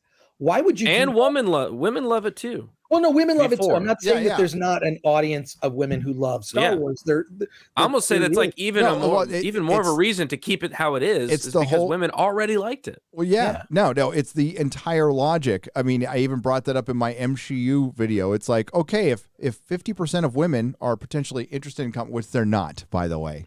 I hope people caught on that. They're fucking not. That's not true. Then why change it? You got half of the population interested in it already. There's nothing you need to do. You just need to make it more available and tell better stories. Instead, they took that very false data because a comic book fan is somebody who goes and buys comic books on the regular. And women just don't do that on high percentages. I wish I could tell you different, but they don't. Highest 15%. That would be the max highest. And I'm talking a comic book. I'm not talking about Dog Boy or manga because Saga. Women love the manga. They do. I especially young women love to read it and then leave it at the bookstore all over the floor. That's what we used to see at Borders all the time, and that's why Borders went out of business. So it's very popular. It's very popular, and certain graphic novels are very popular amongst women. But the superhero floppy comic book, no. I tried. I definitely tried, and a lot of people tried. Yeah, but like, is there ever been a case where they've taken a franchise popular with women, say Barbie, and tried to make men a fan of it? I mean, I just don't see that going the other way. Put a military jacket on there and some guns. Although it's the weirdest military Barbie. It's the weirdest thing with like when you see Barbie wire. Yeah, I guess. Well, barbed wire. There's still barbed wire, but yeah, Barbie wire. But it's weird. How are they just looking for different markets? Like, I see more and more. I see more and more young men. I'm talking about in their 20s or whatever, wearing nail polish. Oh. Is that because the nail polish industry is like, well, the way to double our market is just to make it cool for men to wear nail polish? Okay, like in the 80s, like black nail polish that was punk rock and goth. That's fine. It's not just black though. But now it's like it's not rainbow. Yeah, popular for a different. No, I don't know. Why? No. Okay. James Charles kind of. When I was at Technicolor and we were like really pushing towards the set-top box because that was the streaming of its time, right? So all of the post-production houses were Sony. Everybody was Sony did the PS3, so that's what like set-top box. We got to get those set-top box going. So Technicolor was spent millions developing its own. I think it came out I don't know anybody who bought it. I can't even remember the name of it, but I went to a bunch of seminars and worked on a bunch of stuff for it. But I digress. That was, at the time, they said, we're losing the male audience to video games. So that's what I think they are giving up on the male audience. That's pretty much what it was. So right around the time Disney bought Marvel and Star Wars to increase their male audience, they all of a sudden got some marketing research that says, nope, boys are just playing games. They don't care about this stuff. And there is some truth to that. Like Amazon's Lord of the Rings. I don't think you're going to get a lot of 13, 14-year-old boys going to check that out. Not based on your trailer. Not on the trailer. Yeah. And you know what? You need them. You fucking need them. They are the ones. That's the generation that you will capture. A boy. Well, they used to watch, stuff differently. Okay, they would want to buy the toys, experience it, be part of it. And it's because we're different. Sorry, that's just fact. I felt that way coming out of Northman. Yeah. I came out of Northman as an adult. But I was like, I want to get a spear and go in the woods and start howling at the moon. And like then, it just and then have my son throw it at me so I can catch it. Yeah. There's just something about boys that makes you want to do that. Yes. Kind of stuff. Yeah. I did. Yeah. You watch Star Wars, you start hitting people with lightsabers or sticks. Yeah. Start barking with my boy and eating like a dog out of a bowl. Most definitely wanted to do that. Yes. Farting for sure. With like a shaman, farting. With the shaman like cheering us on. Yeah. Calling us dogs. Yeah. It's just so I took my son to the baseball game. I'd be really just yelling out into the open. But I'm really curious to see data, right? Like a lot of, and just having worked for a tech company briefly, it's one of the things I learned is that many decisions are just data driven, right? I think when they're smart decisions, mostly data driven.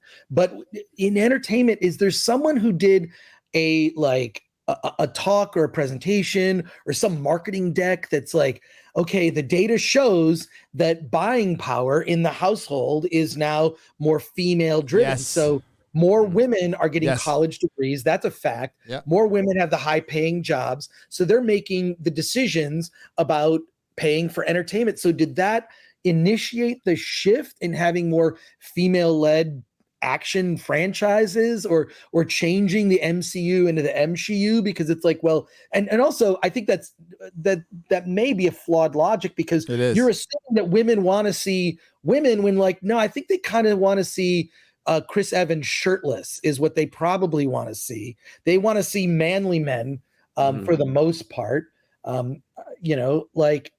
So I think that it's based on a false assumption that women want to see women. It's like, no, they probably want to see females in roles that aren't typical, right? I don't think that Princess Leia was a pushover, which is in 1977 when the first woman was ever in a movie that was a strong female lead. Never happened even before that. Karen Allen after that, among others, she could drink Indy to shame. But like there has to be some data. I'd be really curious. I think there is. There is. Yeah, absolutely. Because they talked about it in I'm in a little stadium. The Technicolor, the building on Hollywood Way had this like little amphitheater, right? Well, it wasn't little, it was fucking huge. Thousands of people could fit in it. And they were talking about somewhat that. I think they were conflating that, right, with what would come later with the Me Too Time's Up. So they just took information. Like, you can take information and spin it whatever fucking way you want, and that's what led them to make a very impulsive. These people make impulsive decisions. I was just talking to these guys earlier. These are people, human beings of average intelligence with immense power, in control of a lot of money, who got there because they're generally the best backstabber. That's pretty much Hollywood. So, it fucking feels good. It is a quote from an actual executive from this article that we will eventually get back to. Yeah, it's a miracle we get good movies with people like this, but they're very impulsive, and we're now watching stuff. Chris just mentioned this. Fucking Rise of Skywalker came out in 2019. 19. That was like forever ago. And we're still going off of that. We're still seeing stuff that was written, put into pre-production, and largely, in some cases, filmed to to even 1 year ago. We're in a different world. We're in an Right. entire different world. Yeah. That, and it's not going to play. It's not playing well. It's already not playing well. So let me get back to this because this is so good. Yes, I'll start again. Yes, says the top executive of one Netflix legacy studio rivals. The news has dinged valuations and been bad for his business, but it sure fucking feels good. This executive rattles off a brief history of Netflix in Hollywood, including the A word, which is the entire town's rooting against them. He said, it's not just the arrogance of announcing that you're the leaders, not respecting executive contracts and poaching everybody and the way they carry themselves. There was a feeling of anger and then despair.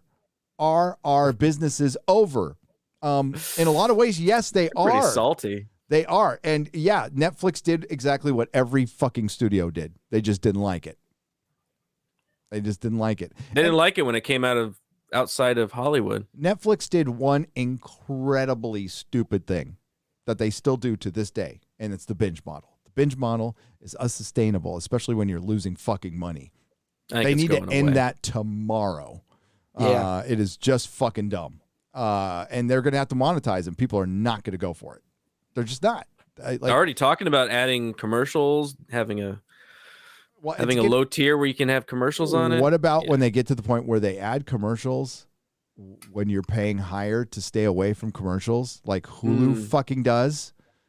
Right. I hate that. Yeah, that's shit that pisses me off. That's like, fuck you. No, not going to put up with that. Yeah, I don't have Hulu. Yeah. No thanks. Yeah. Disney. Yeah, basically. Disney is the largest shareholder, I believe, of Hulu. Yeah, dude, I do everything that I can a la carte now, and it saves me a ton of money. I'll just, whatever series I want to see, I'll find a way to see it a la carte, and there usually is, and there's usually a solution for that. Or somebody shares a password, which they're going to try to crack down on, which I wish them all the luck in the world. I don't know good luck. how they're going to do that. Although I recently discovered that when it comes to Netflix, you can't have more, because my mom and my daughter have my Netflix that we share, right? The family, you kind of create your profile, whatever. You can't have more than two streams going at once. I never knew that until recently. Yeah, there's certain levels to tiers that you can pay for more streaming at the same time. But that's the only way I can see that they could limit that stuff, unless it's some kind of IP connected process that you can't share between different IPs and different locations. And I don't know. That seems kind of intrusive to my location. I don't like that. Yeah. I don't blame you. Yeah, I also don't care. I mean, I get Netflix free from my cell provider, so it's not like I'm paying for it. It's like one of those things where, it's like a thing where they get you to sign up. It's like, hey, you get this, Netflix comes free. It's like, all right, cool. Yeah, right, whatever. But when Netflix and Disney Plus come up for renewal, I'm not going to pay for it. It's not worth it at this point. Back in the day, it was worth it because nothing was like it. You didn't have commercials. You could watch any movie you wanted to at any time. You could watch Seinfeld all the way through. You could watch Friends if you like that. You could watch all these shows, and now they're slowly going away. And the products that we're getting from Netflix are trash. They spent all this money on crap shows, and every once in a while we get a good show like Squid Game or Stranger Things season 1. Yeah, season 1. But then we'll get Stranger Things season 3. Lots of good season and ones. crap like that. We get a lot of good season ones. Don't get a lot of good season 2s. Yeah, you're right. But yeah, everything coming out now just sucks. And like you said earlier, Chris, is you don't even want to get into the show after the first episode. It used to be the first episode was interesting, something like WandaVision. We were all interested in seeing where WandaVision went. I was hooked. The first 3 episodes. We were like, oh, this is intriguing. What's going on? And then it fell off. And then the same thing happened with every single show after that, and including Netflix shows. But now it's different. The first episode is also trash. They're not like Halo. They're not even trying with the first episode. It's crazy. Well, the Marvel stuff just seems inconsequential to me. It just doesn't matter. Like, and Gary, you know about this. Right. Remember how they would do like the prequel comic to a movie? Yeah. And it was sort of like, I mean, look, it's just to promote the movie, but it'd be like, here are the things that happened that don't matter before the movie began. The story in the movie did began. that with Iron Man. Yeah. They're nothing. Yeah. They're meaningless. And that's what I kind of feel like the Disney Plus series are. You know, they have no impact on what happens in the movie. That's exactly what they are. And that's what they were meant to be. But now they have to be consequential now. But like, dude, they're coming out like She-Hulk for one should have been the first female hero probably a long time ago. Well, probably one of the better heroes. Not the way she's written now, but the way she was written before by John Byrne. Absolutely. But like Echo, who in the fuck is gonna watch a fucking Echo show? Who? Nobody. Nobody's gonna watch this fucking show unless they put like Daredevil, Bullseye, fucking Kingpin, Spider-Man, Tobey Maguire, John Lennon, whoever the fuck you can think of to put in this fucking show. You better put in it, because like nobody's gonna watch a deaf girl with one leg fighting crime. It's not interesting. There's a way you could make it interesting, but I don't want to get in. You also have to have pleasant looking people on the screen. Okay, that's part of like why I watch. Echo doesn't do it for me. Yeah, no. I mean, like you don't want me playing Superman. Okay, you wouldn't want me playing Superman. I'm just saying they drew Echo in the comic books like Gina Gershon, which okay, now you're talking. But like in her prime back in the day, I don't know what she looks like now. I'm sure she's a beautiful lady. But yeah, that's just Echo. Echo feels like an ESG show, like a show to raise their ESG credit. That's it. That's all it exists for. And Miss Marvel, quite frankly, which is coming out soon, right? That looks like a shit! show. Yeah, it comes. out. No, it's end of May. I think it's the same. Is it the same week that Obi-Wan or the Kenobi comes out? Yeah, and Kenobi they changed it from a Wednesday premiere June to a 8th. Friday, showing 2 episodes. Yeah. So this is the first time a Marvel and a Star Wars show will be happening at the same time. At the same time, and they did it over Miss Marvel because they're trying to bury it because they're fucking like dicks. They know it's the doo-doo. They don't want to. They know want people to see doo-doo. They know it's shit. Like a shameful dog. It's shit. It's gonna be shit. It's gonna be shit. Confirmed. While Netflix's competitors still have no room to grow, and Disney in particular has committed to growing a lot. Yeah, they told their investors 200 million subscribers by within a year. Agents and creators believe they are seeing the end of the spending spree that was ridiculous like I could not believe they were giving these people these first look contracts for fucking $300 million. I mean, take it if you can get it. For sure. A spending spree that has lined many pockets in recent years. Asked if the content bubble has burst, Grace and Frankie creator Marta Kaufman, a unicorn who got into the Guinness Book of World Records 94 episodes of scripted show on Netflix, says yes. I interviewed her for an upcoming episode on my KCRW show, The Business. A top executive at the legacy company that poured resources into streaming suggests that they may be so.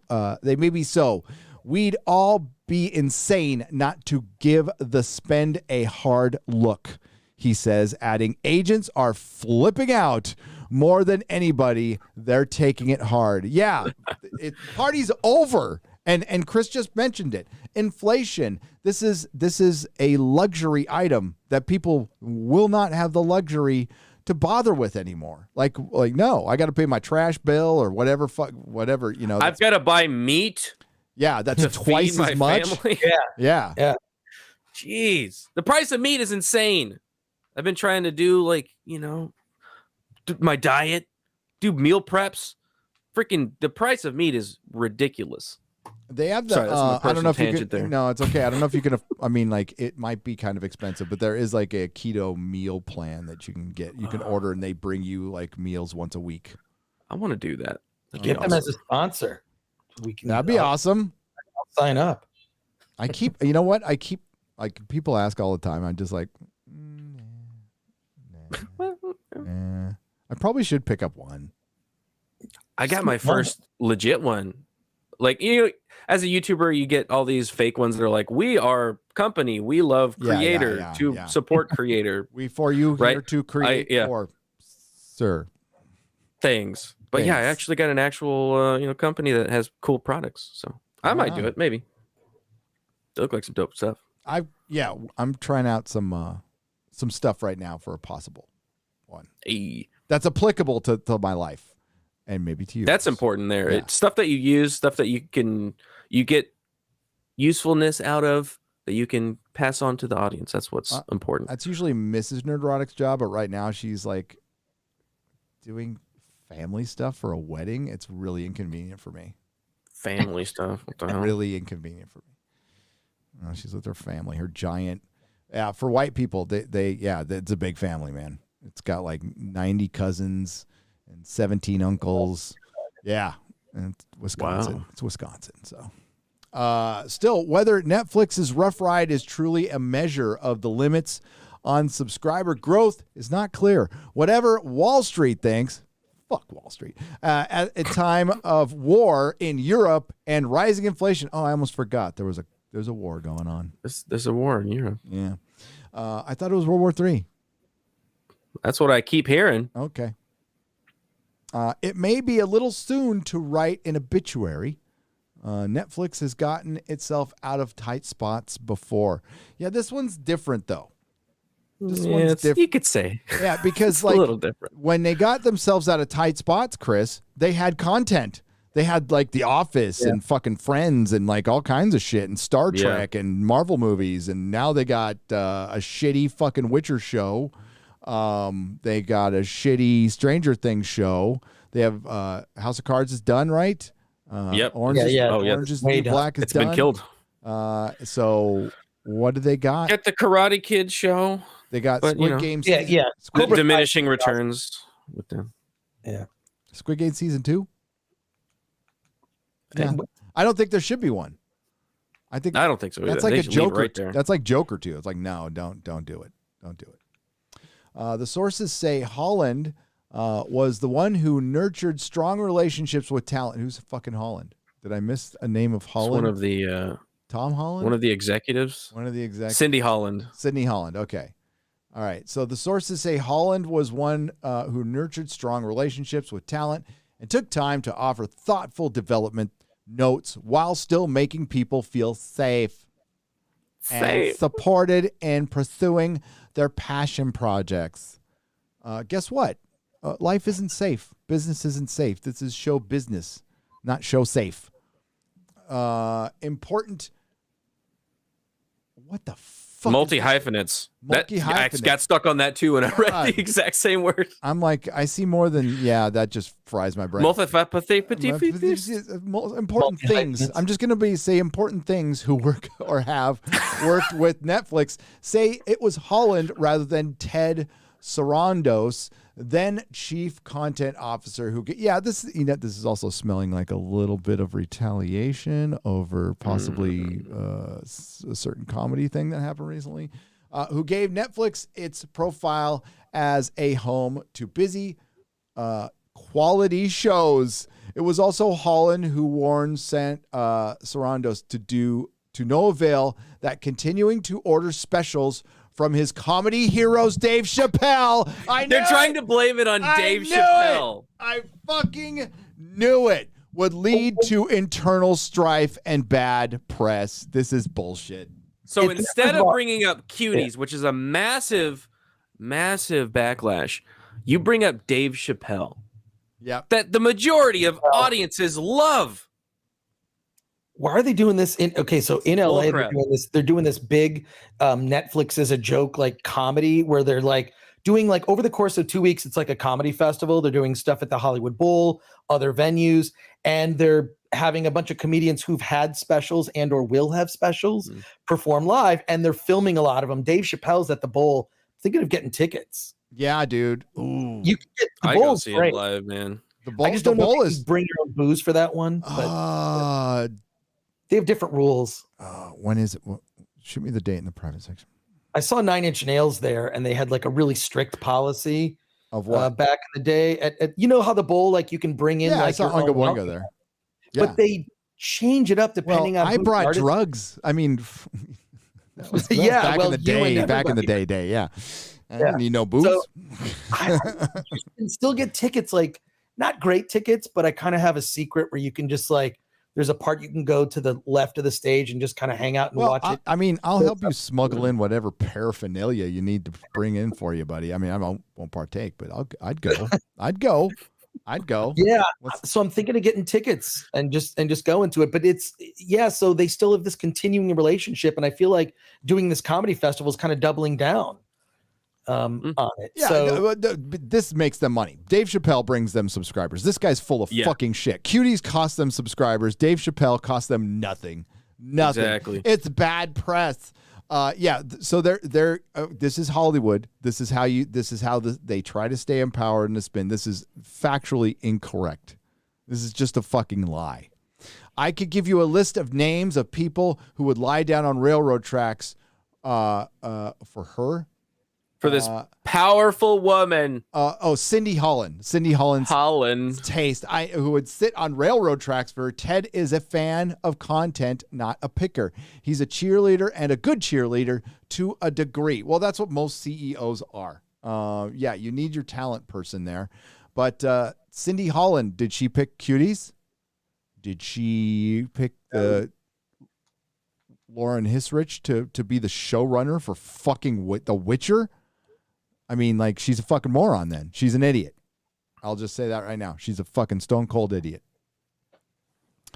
According to former insider, Netflix knew years ago that it would have to increase the volume of original shows, substantially year over year to compete. The service could foresee the time where popular shows on the service like Friends or The Office would be reclaimed by the studios. Of course, as Netflix ratcheted up its originals, it seemed like it was an unstoppable force, really, growing its subscriber base during the coup when it was all fucking kind of false.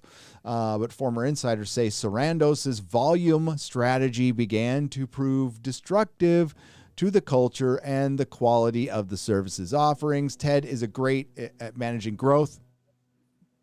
You always want to manage your growth. But the company hit a phase where they needed to manage differently. Well, yeah, I mean, you had a bunch of woke shit that nobody watched. Yeah, that's probably Ted's fault. This person says it was Dave Chappelle. It was Dave Chappelle. Yeah, it was Dave Chappelle's really, pretty funny special. He was the one. Yeah, he was the one. Whether Holland's spendy approach itself would have. So you're admitting it was Holland spending all the money.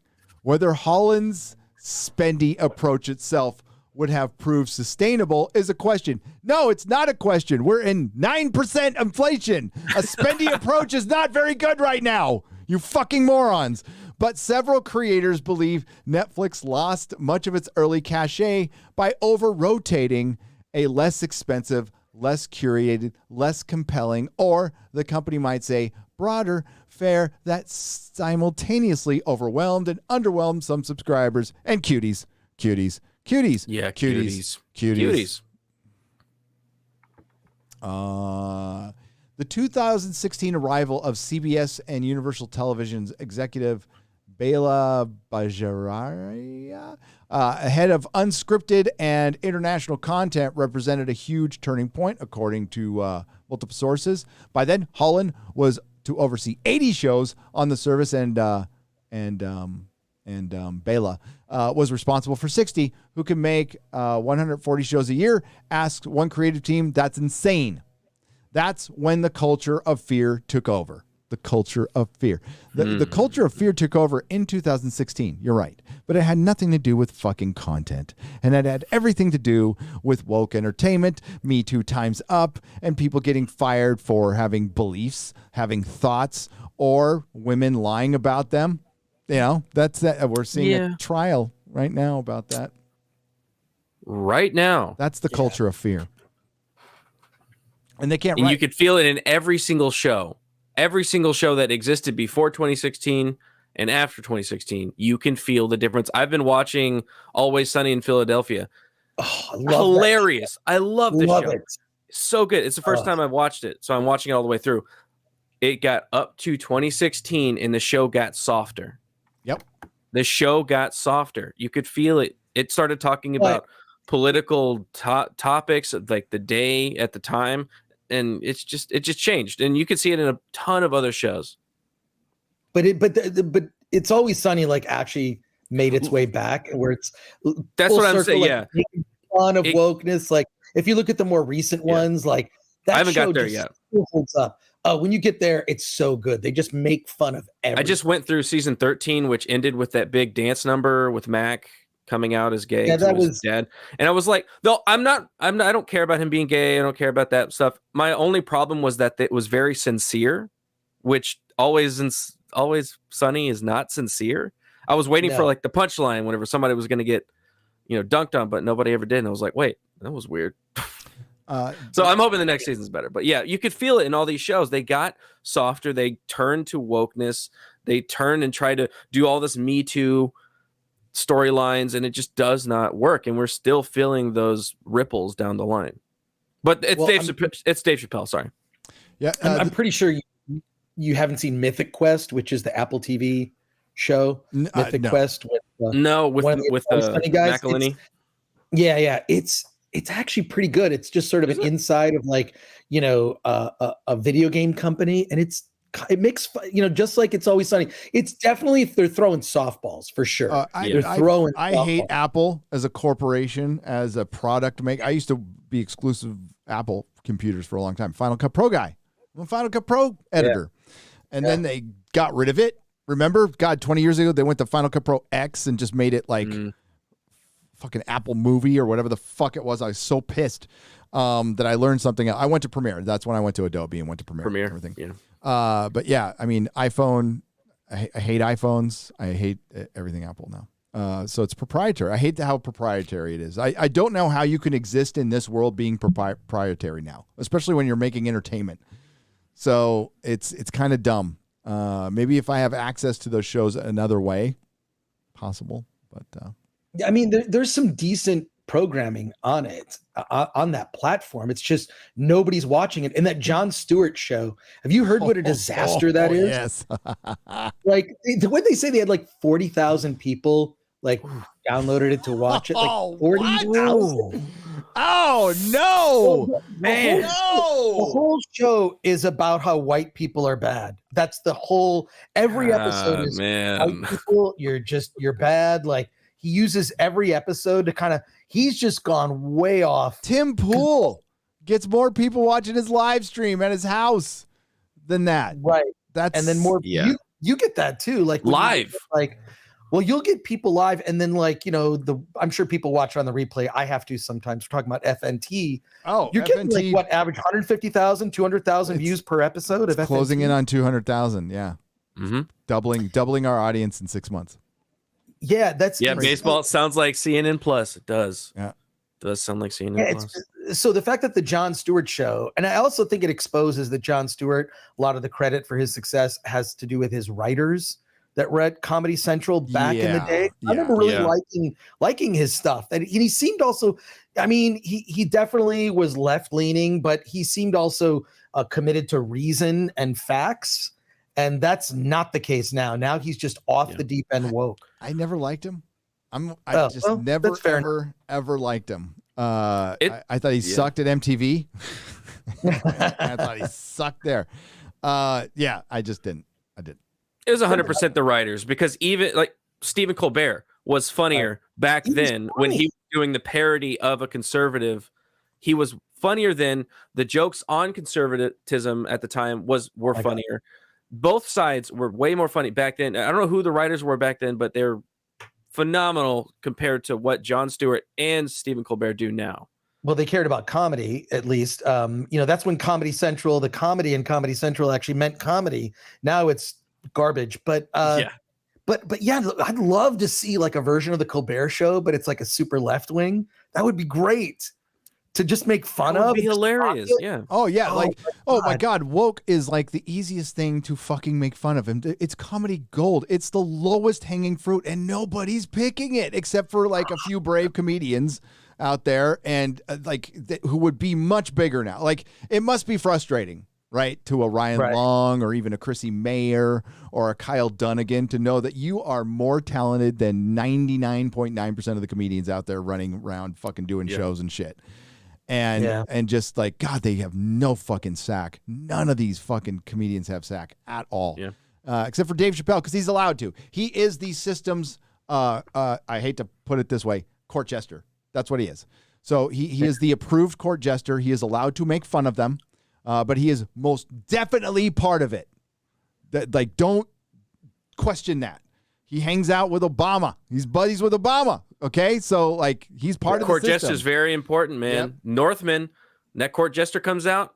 He says what the plot of the movie is in the beginning of the movie. Yes, he does. Court jesters are very important. With his big fake dick hanging out, and a lot of big fake dicks in a lot of big movie. fake dicks. That movie. Yeah, I got a lot of actual dicks. It's a great movie. Go watch. I want to watch it in my home theater though. I do, but I should give it money. I should give it money. I mean, there's some good. Yeah, I'm gonna go. There's some good first century Bush in it too. So that's true. Something for everybody. I'm just kidding. Not good. It's good. It is kind of weird. Like, it's really weird. Little saggy in the background there. It's well, it was pretty. It was a good scene though. I liked it. Yeah. Okay, so here we go. It's called. Okay, so they have a name for this. That's interesting. The demand for we'll get to super chats right after the second paragraph here. Okay, the demand for Evermore volume did not abate. Bajaharia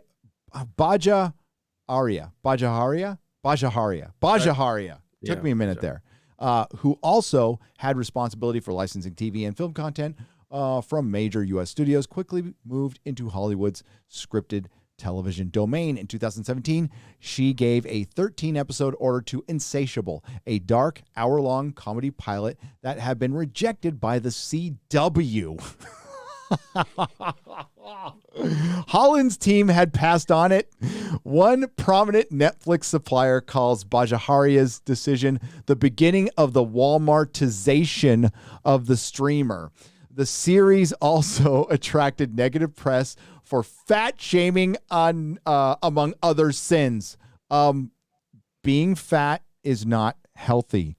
Is it done in the comedy context? If it's done in the comedy context, it's not a sin. It's comedy. Yeah. Walking up to somebody to their face and saying it, that's not cool. But saying it in the context of comedy is perfectly fine. And we need that to be perfectly fine again. That's it. That's when we'll be getting better as a society. It's called Insatiable Gate within the halls of Netflix. You're blaming Insatiable? Insatiable. You're not blaming Cuties. Come on, stop it. Oh, here come the Cuties defenders. It's art. It's art. I don't give a fuck what it is. It's sexualizing children up against the wall. It's disgusting. Yep. It gave the power of green light to several people. It caused absolute demoralization and chaos. They're talking about Cuties. This is an allegory. Yeah, this is an allegory. They are talking about Cuties. Everybody thought it was a terrible thing Ted did, allowing one team to greenlight something that another team had a hard pass on. Why not? What all the teams are good. It's why you have teams. Then why not? That's stupid. They're talking about Cuties. They bring in Rotten Tomatoes. Oh, they don't really. I thought they didn't care what Rotten Tomatoes. That's. Wait a second. Oh, Kevin Smith told me they didn't care. What? Thought the show was critically panned. It sits at 11% on Rotten Tomatoes. Oh, so they do care about Rotten Tomatoes. Oh, okay. Oh, wait. Okay. It performed well enough to get a second season. It sent a message to Ted because it did okay numbers. This source continues. Ted, wanting to increase content by a huge amount, started to look to Bella as what the company should be. Cindy kept saying we should still be betting on high-end creators and making some cheaper things too. It depends on the high-end creator. A Netflix insider notes that Sarandos was impressed when Bajaharia picked up the thriller You from Lifetime, a project that Holland had rejected as a pitch. The series turned into a Netflix hit. Well, then, what's your argument? It sounds like Holland isn't fucking that great. Considering if she's picked, especially if she was behind putting Lauren Hissrich in charge of a dark fantasy, then she should be fired immediately. Nobody gets fired in Hollywood. Nobody gets fired at freaking any company for doing stuff that's stupid. Yeah, they move up. This is why I can't wait to see Twitter. There's got to be a purge. There's got to be a purge of these rogue elements that have turned Twitter into the awful place that it is. Starting with that freaking lawyer who bawled her eyes out. Get her out. Fire I don't her. want a lawyer that's gonna cry, like straight up. Well, just get out. Just get her out, just for the for the decisions that she was directly responsible for. But like, this just doesn't happen. I don't get it. How you don't just let people go. It's unbelievable. Ugh. Sorry, Gary. No. This is showing how fucking inept it is. Like, for one, somebody's complaining that they pitted two teams against each other. Why? You're about competition. You're about teams. That like you're trying to get the best out of both of them. One team's gonna lose. You're still the team. You're still a part of our team. You're just not gonna. Not all of your decisions are gonna. We're not gonna say yes all the fucking time. It's so Bella was participation trophies, man. Yeah, Bella was behind getting Squid Game, so she is clearly going to have more juice now because that's Netflix's biggest show of all time, like ever. Yeah. And so yeah, it sounds like Team Holland is there's a little bias towards. I don't give a fuck about either of them. I think they're talking about cuties. I think cuties caused a huge problem within the ranks of Netflix. I'm sure Netflix, the employees, didn't have a single problem with it because they're all a bunch of fucking raging SJW woke morons. They're all for it, the groomers. Yeah, they were just shocked that there was such an audience revolt that people started canceling their subscriptions, and the money people, the people who actually make decisions, were probably going, this is not a good thing. And they're like, how are you saying it's not a good thing? Well, I mean, we bought this movie based on your recommendation, and now that we look at it, it does kind of look like we're sexualizing children a little bit. We should probably not do that. You are a homophobe. What? I said sexualizing children. Homophobe? Wait, but I said sexualizing children. Homophobe? I don't know where you're getting the connection there. We're all going to go outside and have picket signs. Yes. Look, we're going to make a stink on Twitter. Yeah, so you're losing the town. Okay, basically it says Holland expressed unhappiness with the broader strategy. Yeah, her competitor picked the biggest show on the network, so she's a little butthurt. So you're losing the town. You cannot buy your way into an Oscar. Oscars don't mean anything anymore. They don't. True. Newsflash, Hollywood. The general public doesn't give a fuck about Oscars. The general public does not give a fuck about an Oscar. It will not sell it'll not sell a single ticket anymore. Good luck. It used to be like a stamp of quality, right? It used to be a thing of like Oscar winning. Okay, not a movie I would have rushed out to see, but now and then it's like, okay, well, there's some merit to this, right? And then even like, it was just a way to also discover movies that might not be on your radar. Now it's not a resounding endorsement. And the only people that care about it are people in the industry. They care to their peers. That's what it's all about. It's getting that recognition so that you can say, I was involved in that, right? So that's all it is. It's a badge of honor within the industry, but no one outside the industry cares anymore. And the Oscars as a show is just unwatchable. I mean, like, unwatchable. This year's show, I mean, there's, we don't need to go over it, but there was a slap notwithstanding. Okay, just separate that. Other than that, it was just complete trash. I don't want to revisit that. But what's interesting is I wonder if I could find it here. Is I got a press release from the ACE, which is the American it's basically the cinematographers. It's like the union who sent out this scathing release talking about the Oscars, because like a bunch of the technical awards were given off camera, right? But the show is so bloated with stupid music numbers. I couldn't believe that. So you're replacing people being recognized for their achievements, its own separate show. But like all these, get rid of the musical numbers, make the show 2 hours. Just make it a 2-hour show. Make it funny again. Hire Ricky Gervais. I kept saying, like, just get a Ricky Gervais or someone who's actually funny. It took 3 women to be less funny than one Ricky Gervais. Right. They tried real hard. Well, the era of the movie star is over. So like we don't give a fuck anymore. Like it's not gonna. The Golden Globes are essentially canceled. I know they're being retooled, but they're canceled. And if they come back, they're not going to get good ratings. No. The other award shows nobody gives a flying fuck about, and celebrities are going to change. Celebrities are going to be something that might be in a movie too, but they might be they're going to be an internet celebrity. That's going to be the new celeb. I mean, you're always going to the vacuum will be filled with something for sure. Right. But I think the slap, the Johnny Depp trial, which just shows how horrible people can be to each other.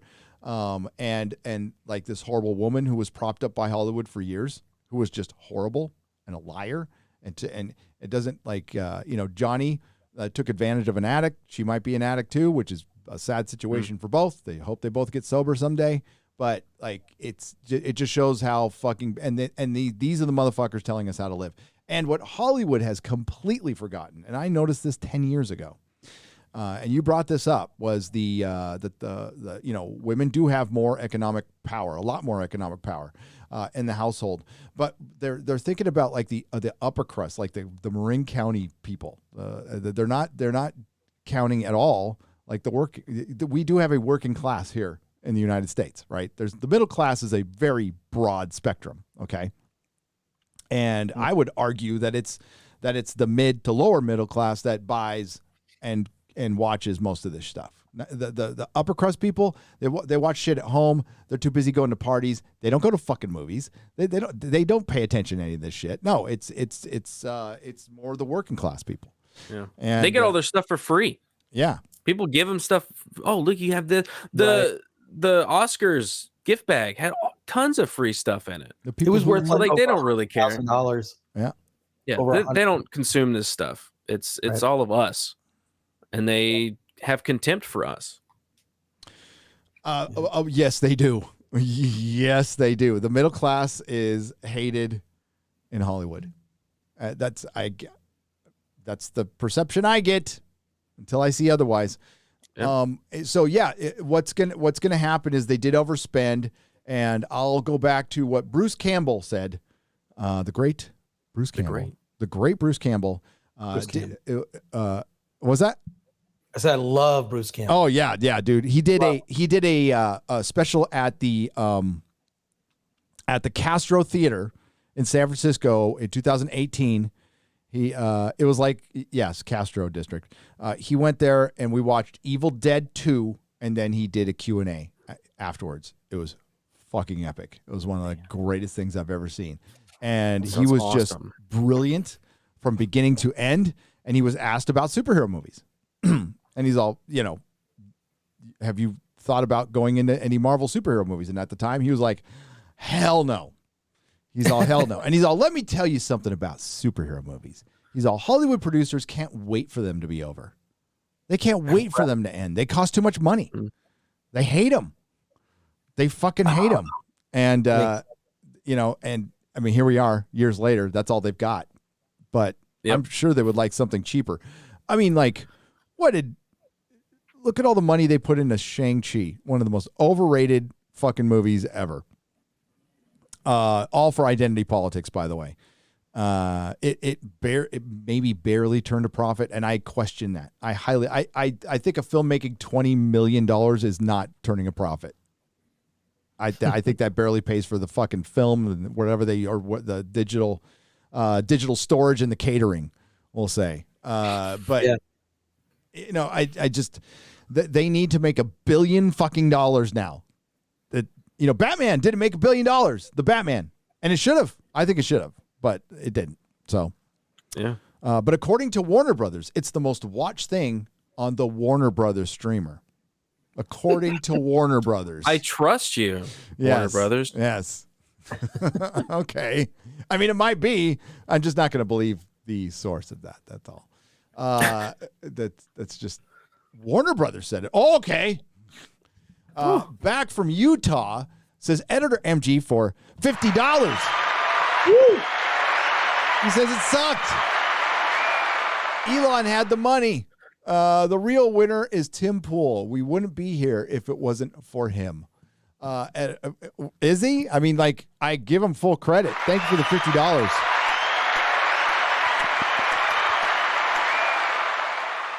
I think, yeah. A lot of us, probably not. Tim Pool making a lot of money for this platform does help us. Let's not doubt that for 1 second. And Crowder, he still makes money for the platform. He just doesn't make it for himself. none of it gets to him. None of it gets to him, but he's making money for the platform. Yeah. But yeah, Tim Pool, Crowder being around and getting the numbers they get definitely helps us. Like, that's without a doubt. And when I say us, I mean the common sense sphere. They like to call us alt-right. Mm-hmm. Anybody to the right of Marx, Karl Marx, is alt-right. I'm a pipe. Well, we're basically just anti-authoritarian, right? Just like Tim Pool and Steven, they're in the same sphere, but they're not the same. Black. You can't say they're the same. Right. How does it feel to go from one pipeline to the alt-right to another pipeline? I know. I just can't find the alt-right. I keep getting pipelines, but I never get there. It's an alt-rohirrim, by the way. Okay. Oh, okay. Yeah. We get horses. We got horses. We got horsies. Yeah. That was funny. I'm not going to talk that. She's just looking for a little bump for her podcast. No, thanks. Why don't you do better work? Do better work, and better. Then you'll hashtag do better. You'll get a little bump for your podcast, lady, a middle-aged lady trying to pass herself off as some like 25-year-old geek girl. It's just a middle-aged fake geek girl. That sounds like a song you'd hear on like the alternative. Well. You're just a middle-aged fake geek girl. Fake geek girl. Oh my God. Okay. Wait. Give me a second here. How you guys doing?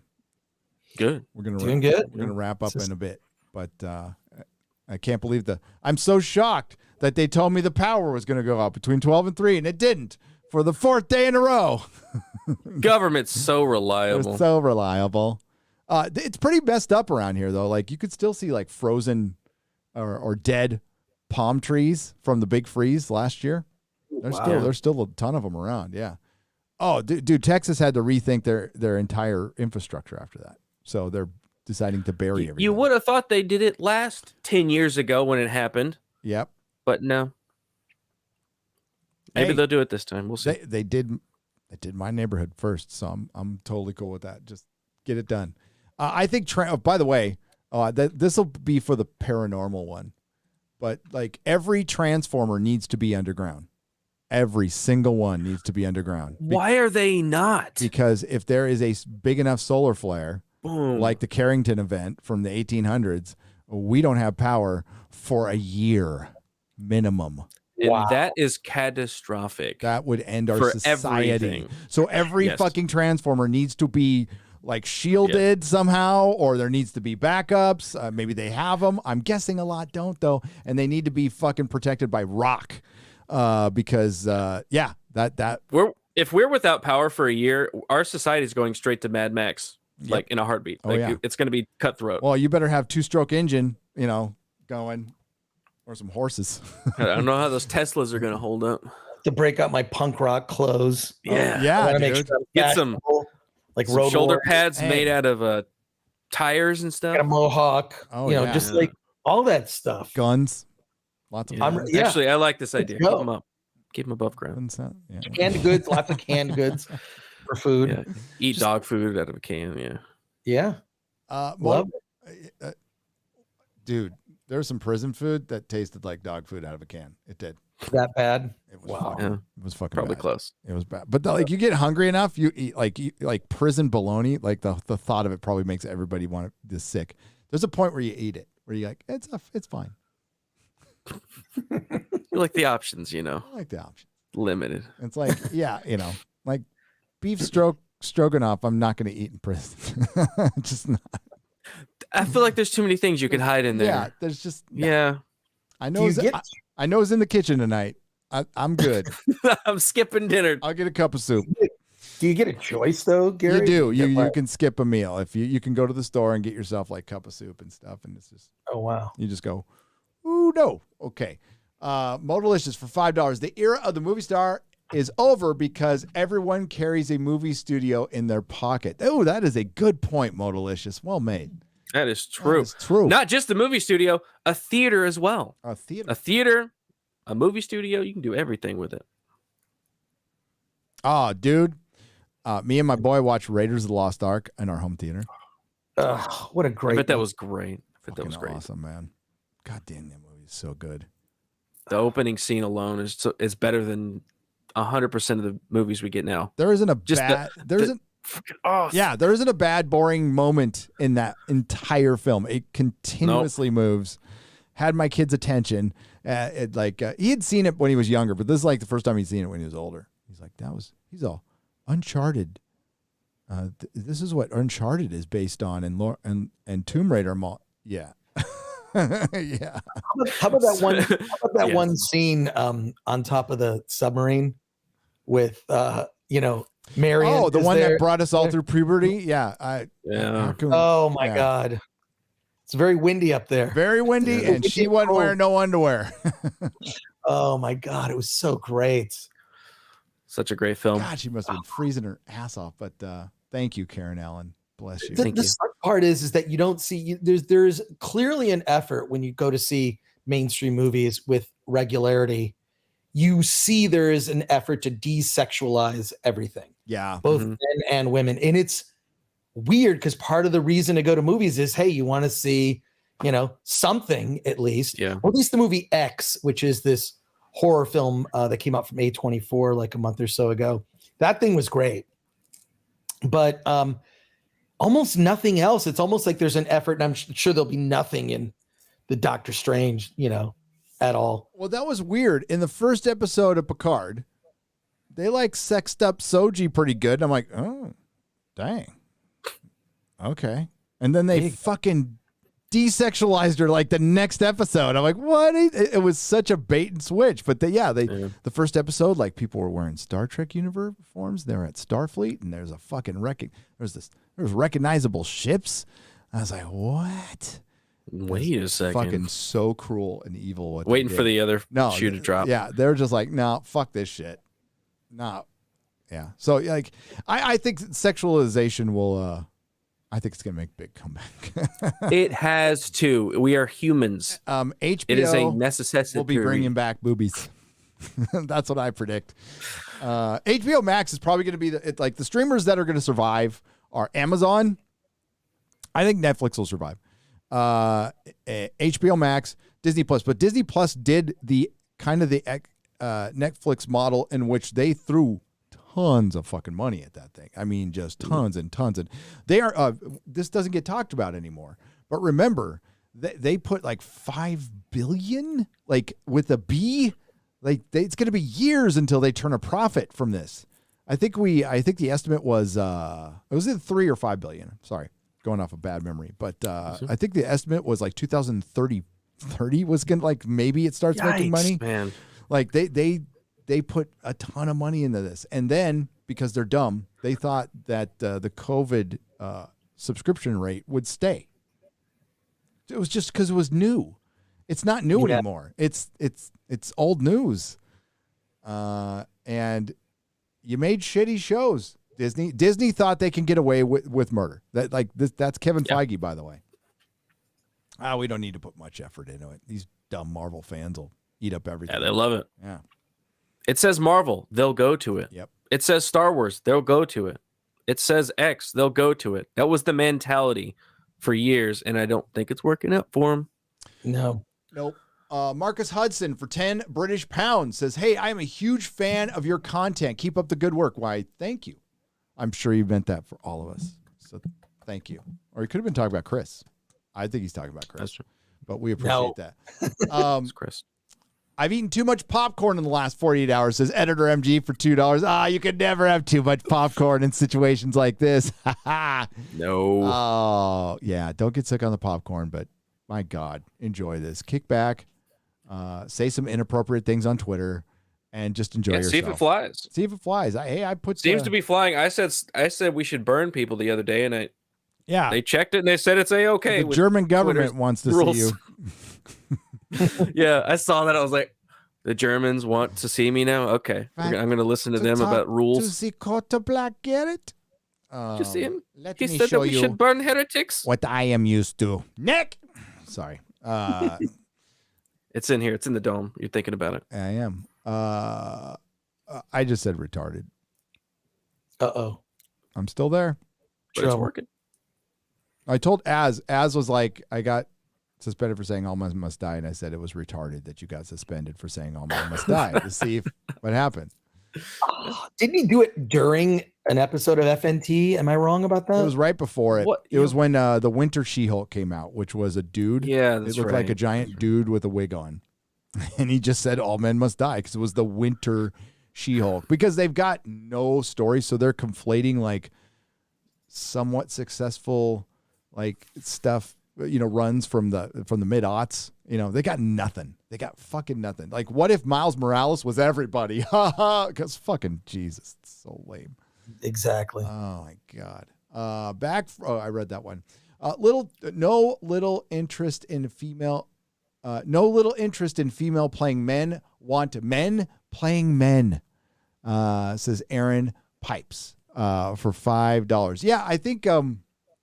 I know that more women watched Aquaman than Captain Marvel. It makes sense. They made a similar amount of money, drew a similar crowd, and Aquaman had a lot more women going to that film. I wonder why. Jason Momoa is very popular with women. It was Amber Heard. That's what it was. It must have been. Yeah. Well, I love that like Johnny Depp even mentioned in the trial, how do you think she got her job on Aquaman? Yeah. He just sort of points it out, no BS. That's how she got her job. So. Yep. Oh my God. She's so hot right now because she's a victim. Let's put him in our movie. Let's put her in the movie. And she was like, okay, yeah, she's hot, but she wasn't good. It's not like she was a good Mira. No. And the accent was horrible as well. Yeah. She cannot act. Last I checked, I'm female, says Shelly Roberts for $9.99. I want to see manly men.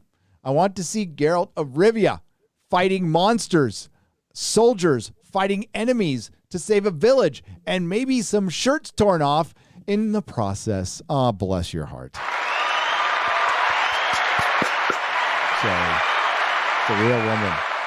We all want that, I think. Yeah. I think we all do. I think universal it's truth. kind of a win-win, Well, you got that and more in the Northman for sure. Aishin for $5 says, you're giving them too much credit. I usually do. By saying they're just stupid instead of just saying they're retarded. The feminization of male spaces has driven primarily by woke ideology. Yeah, I mean but it's never 100% one thing. It starts with ideology. What can we use to conflate the problem to push it towards our ideology, right? So they take something legitimate. There's always a kernel of truth in the lie.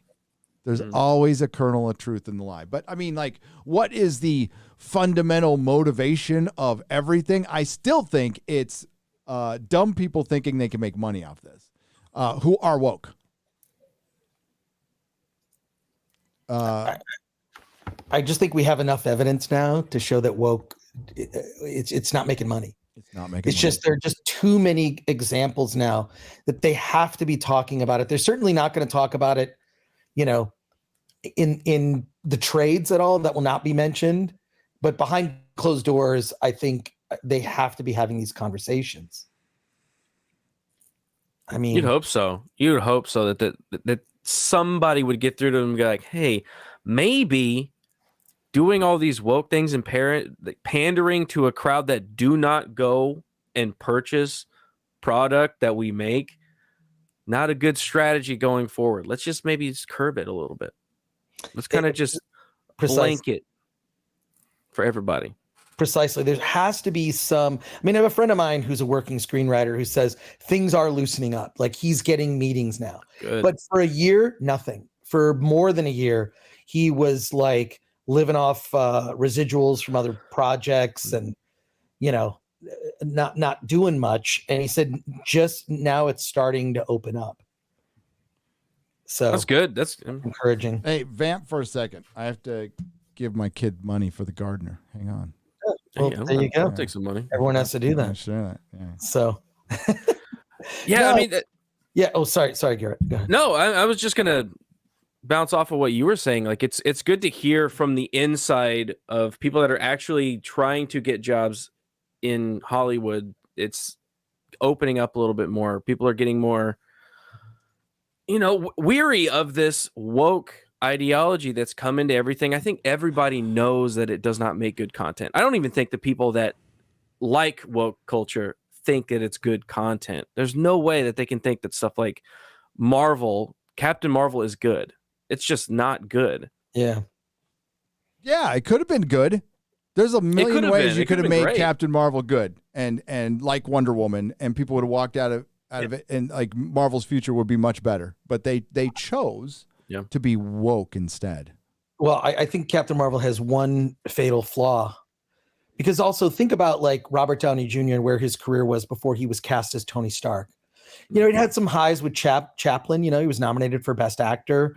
Fantastic film. I thought he was great in Less Than Zero, a movie I saw as a kid. Another fantastic. Yeah, such a good movie. Great soundtrack for that film. But I think the fatal flaw with Captain Marvel was casting. Brie Larson is just incredibly unlikable. Yeah.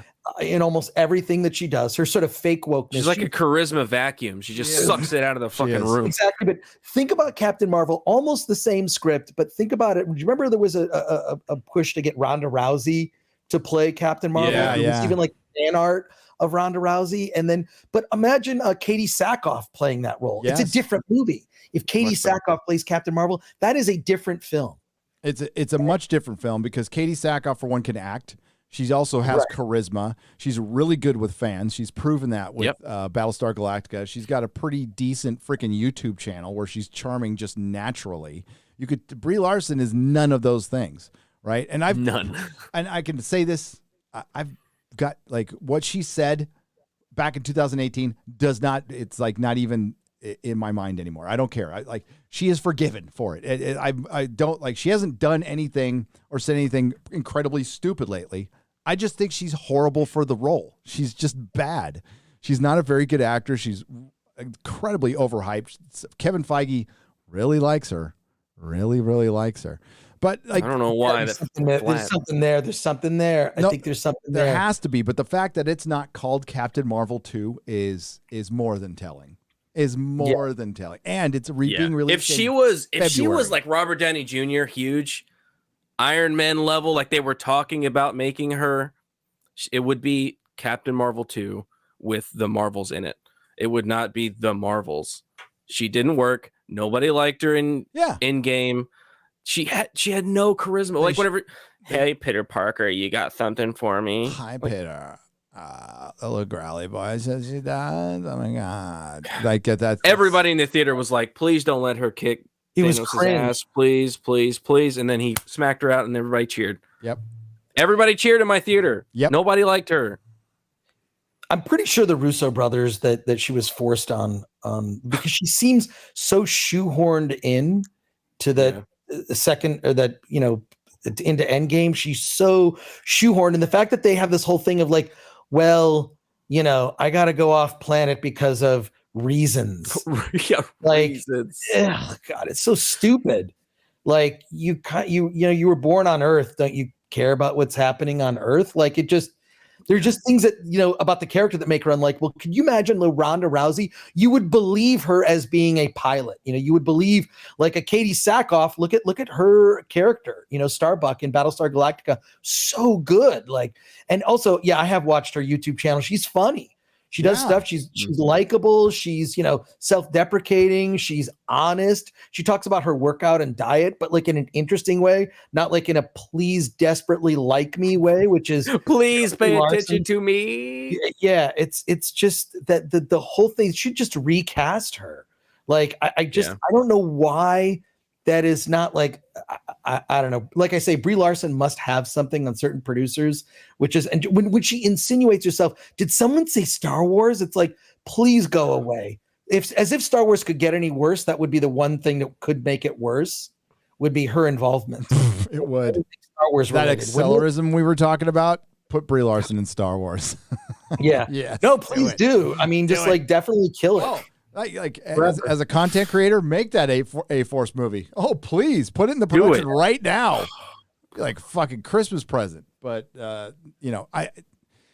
think Lord of the Rings is going to be all that shit wrapped up in one. By the way, but no, they could have pulled it off with a better actress and a better story and a more experienced director, and getting into the lore instead of subverting all of it, right?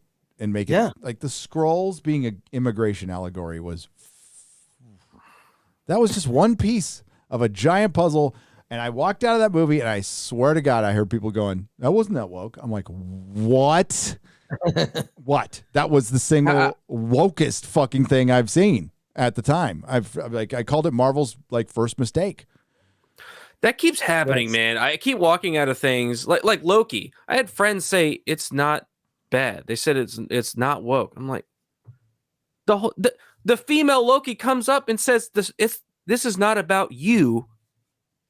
They're literally replacing Loki with female Loki, and then like all those clips of hers. I taught myself, you're amazing, kicking Loki in the nuts over and over and over. I'm like, are we watching the same content here? No, and it fundamentally broke the MCU. I mean, if you want to just like go to the story, there is no free will in the MCU until Lady Loki, female Loki, kills the he who remains. The he who remains version of Kang gets killed. That's when there's free will in the and all of a sudden the multiverse is breaking up, but it has nothing to do with the Spider-Man movie or the multiverse Doctor Strange. What the fuck is going on? Oh yeah, they don't have a plan. There's no plan. They've been spinning their wheels for 3 years. Can't figure out what to do. They're like, oh crap, we finished our whole story and Thanos is dead. What are we? Oh crap. I don't know. Let's just do multiverse stuff and all kinds of different directions and have no plan. Well, that way they can reset everything. And if they were smart, that's probably what they'd have to do right now. And they probably have to go the DC route and just, like I've always said, they should recast Captain America, recast Iron Man, recast Spider-Man. These characters are bigger than any one actor. How many fucking Jokers have we had? Okay. How many Batmen have we had? I mean, look at you. Batman a different take on Captain America. You could actually, for once, call him Captain America. Yeah. That would be a step in the right direction. That would be a different They've locked themselves in with this MCU, stick. They can't get outside of it. They don't want to try and recast because that is the MCU. If you change it, it could be different. It's not the MCU if somebody other than Chris Evans plays Captain America. Well, that means it's got. That's why I don't think this universe connecting business.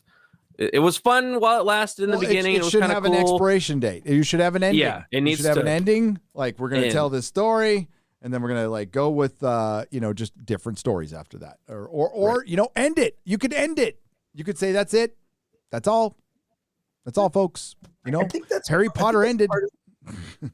It's interesting. I think that's part of the reason that, Marvel's having, I think stuff has to go away for a little bit. That's what was cool about Star Wars was we had those original trilogy, it went away.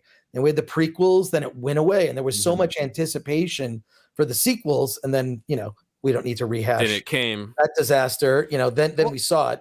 But like, maybe that's what just needs to happen is the Marvel universe just needs to go away. And if people are interested, they'll come back. But I do think that a recasting. It's just like Gary, it's just like when they, get a new writer, illustrator team, the comic book feels different, right?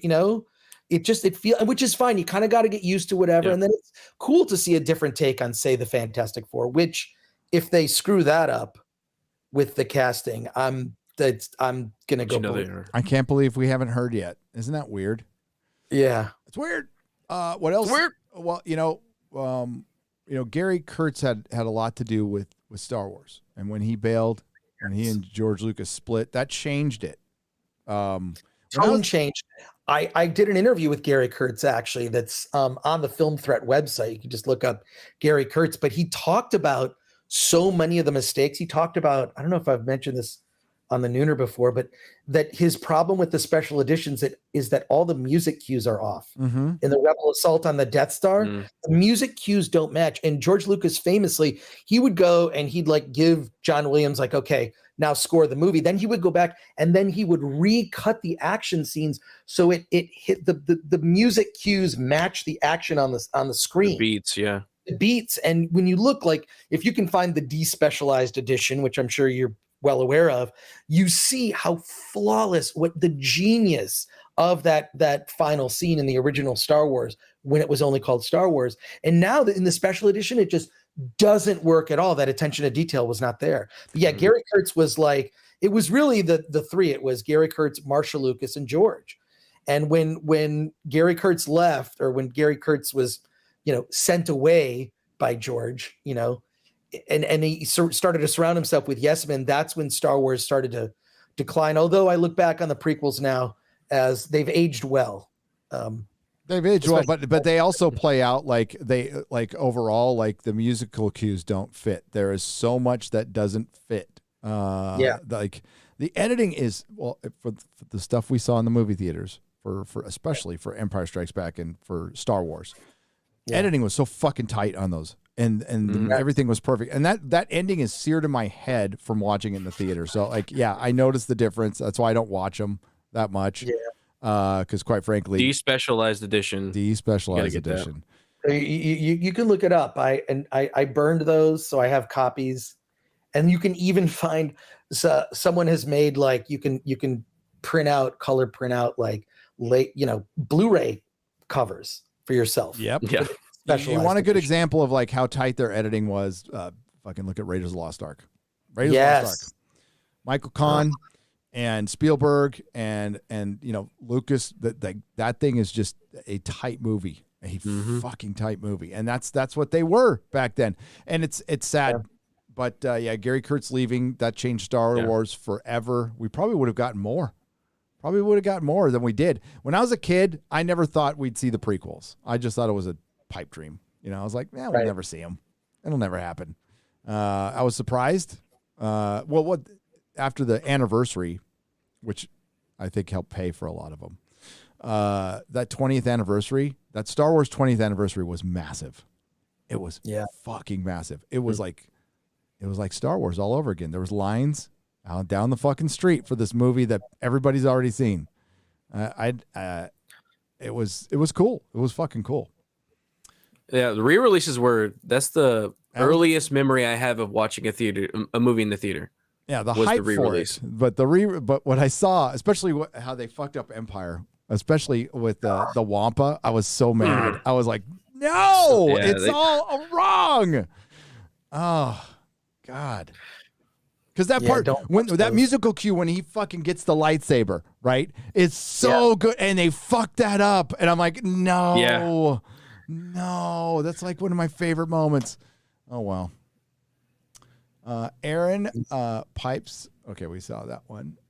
We can go for 10 more minutes, and I gotta get out of here, and I know you guys do too.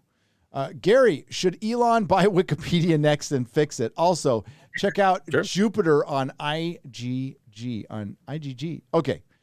Says Jason Sandberg for $10. So the comic's called Jupiter, or it's a book. Is it a comic book or a book? Should he buy? I think Elon should buy the internet. That would be my. Yeah, he should just buy everything and fix it. I guess. And then open it up, and then immediately give it up. Open it up, walk away. where nobody can, no kill switches, nobody fucking own it, belongs to us. And quite frankly, I think it always will. I think it's too late to bog down the internet will always find a way, I think. But yeah, like Google and Amazon are a problem. What happened to Parler is a big fucking problem. That was collusion. That was companies colluding. What happened to Alex Jones was companies colluding. That's illegal. That is illegal. There is laws against that, and they were allowed to do that. And, I remember, I said it on my podcast. I'm like, and like the channel wasn't very big at the time. I'm like, nobody's saying anything. Nobody's doing anything. They're going to do this to everybody. And they did it to everybody. They did it to a fucking president. President. And the slippery slope started. It didn't start with Alex, but Alex was the most prominent one. Gavin McInnes before that. Stefan Molyneux after that. Fucking Milo, but he kind of did that to himself. Yeah, Milo. Yeah, sometimes you just do it to yourself. Yeah. Well, what happened to him wasn't right, but then his response afterwards was just downward spiral, right? So he was young. He is young. And he's selling Bible stuff now? Yeah, like figurines and things. Hey, good for him. Good. He's ungay now. What? If you could believe that. He's not gay anymore. I don't believe it. I don't believe that. Not Milo. That was kind of part of his charm, Yeah. That whole thing is weird. Big gay British man. It's all weird. But I mean, Gavin. I always liked Milo. Oh, sorry. I did thought he was great. I did too. I thought he was funny, and I could tell he was just fucking with people. A lot of times he was fucking with people, and he was he to me he was always a great guest whenever he turned up on a show. I don't understand why did he get banned again or deplatformed?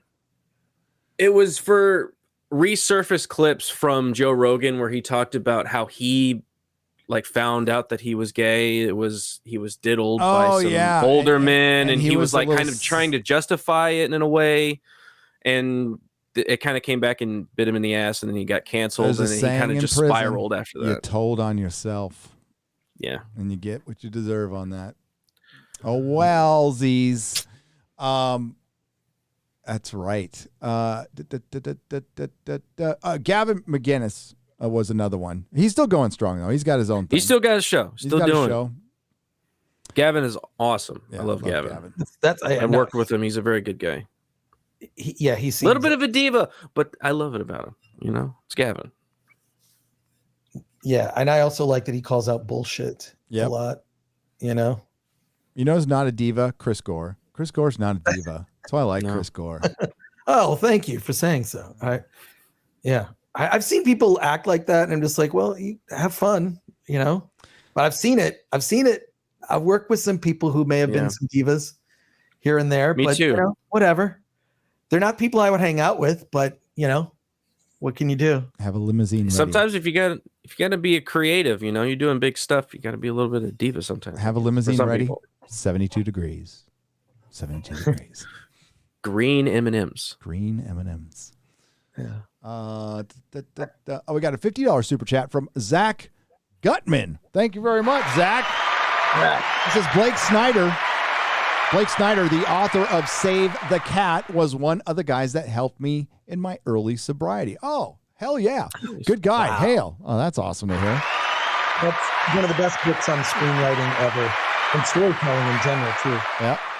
There's the one thing I will give LA when I was there, excellent meetings. Some of the best meetings I've been to. You have the most there. It's like Mecca for most people trying. A lot of sobriety going on. Hey, but guys, you didn't think would it's anonymous, so I can't say that you didn't think would make it, made it though, and a really that's freaking great. 10 out of 10 sober, wow, shaman sober, good shit, rock stars who were just drooling on themselves, and it's pretty cool. Did you enjoy the game yesterday, Quarter Black, from Michael Salo for $6.99 Canadian? We lost, but it was still fun. what's this wee shit? Were you out there playing baseball? No, it was me and my boy. We watched it. Okay. It was my team. Texas Rangers? Are you a Rangers fan? I mean, just because I'm around this area. Yeah. Who'd they play? It was Houston. So, I mean, it was really Texas and Texas. So, I mean, we lost and we won. Oh, Houston. So, but we ate hot dogs. We ate cheese fries. Didn't go over well inside my your now clean body. Yeah. I saw that picture. I was like, oh, I know those are his. Those aren't his boys' cheese fries. Those are just Garrett's too much cheese fries. Too much cheese fries. I was like, look, I'm gonna eat a hot dog, so I'm gonna cheat. I might as well cheat. Don't cheat. I cheated. Don't cheat, man. I cheated yesterday too. I did because In-N-Out's in Texas, dude. It is. It's all over the place. So we drove the 15, 20 minutes we had to drive to get to an In-N-Out. And how long did you wait? Oh, fucking 5 minutes. What? Man, I can't find an In-N-Out that you don't wait 30 minutes in the line. Once you make your order and you get to then you get to the window, it's okay, but it's that line waiting for it. Way north San Antonio, I think. North. I have no idea where I am right now. So, but it was off the freeway and we waited like 5 minutes, got my double animal style. Yeah, it was good. It's good. So like my kids were so fucking happy. They're like, there's an In-N-Out here. And I'm like, yes. And they're like, oh, thank God. Because dude, I'll tell you right now. Piece of home. I've been trying. I'm not trying so much now, but I'll try again. But the pizza here. You got to find a good one. Leaves a lot to be desired. Oh, no. Leaves a lot to be desired. So they got to pick up their pizza game a little bit around these parts. But once they do that, that's fine. That's fine. There's all the other stuff, though, like steak and stuff. Whew. Yeah. Good. Tex-Mex. We do the meats. Stuff. You do the meats. That's good. And that's the important part anyway. I have to have an excuse to get to Texas, but I hate to say this. I used to go every year to Austin for South by. And Austin's like, totally. Dude. I mean, yeah, it's a hellhole. And then South by is just incredibly woke when you look at like what the programming is, the panels, the speakers they bring in. It's just, it's not just like a little, it's like super like hardcore. There's no balance. There's no like political balance. You think there would be in Texas, I mean, I'm sure there are blue counties, red counties, and purple counties, but I infiltrated a safe space at South by one time and got out of it without getting banned. And I'm just like, why do I'm just kind of shocked, like that it just sort of politically went one direction hard. It's in Austin.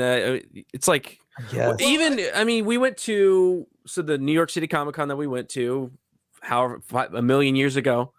They had those crazy panels, and even some of the smaller conventions I see have those kind of woke, progressive panels. But if you're in Austin, no holds barred. Like that is, everybody is okay with pushing full on wokeness and progressivism. So it makes kind of sense that they would just, I miss pile it on like that old. I miss Austin though, man. I was born there, man. Dude, I miss the old days when the weirdos were just fucking weird and like, didn't give a fuck about anything. That like they were all about like individuality. Hippie weird, not leave me the fuck alone. Weird. Like true libertarian, like weird.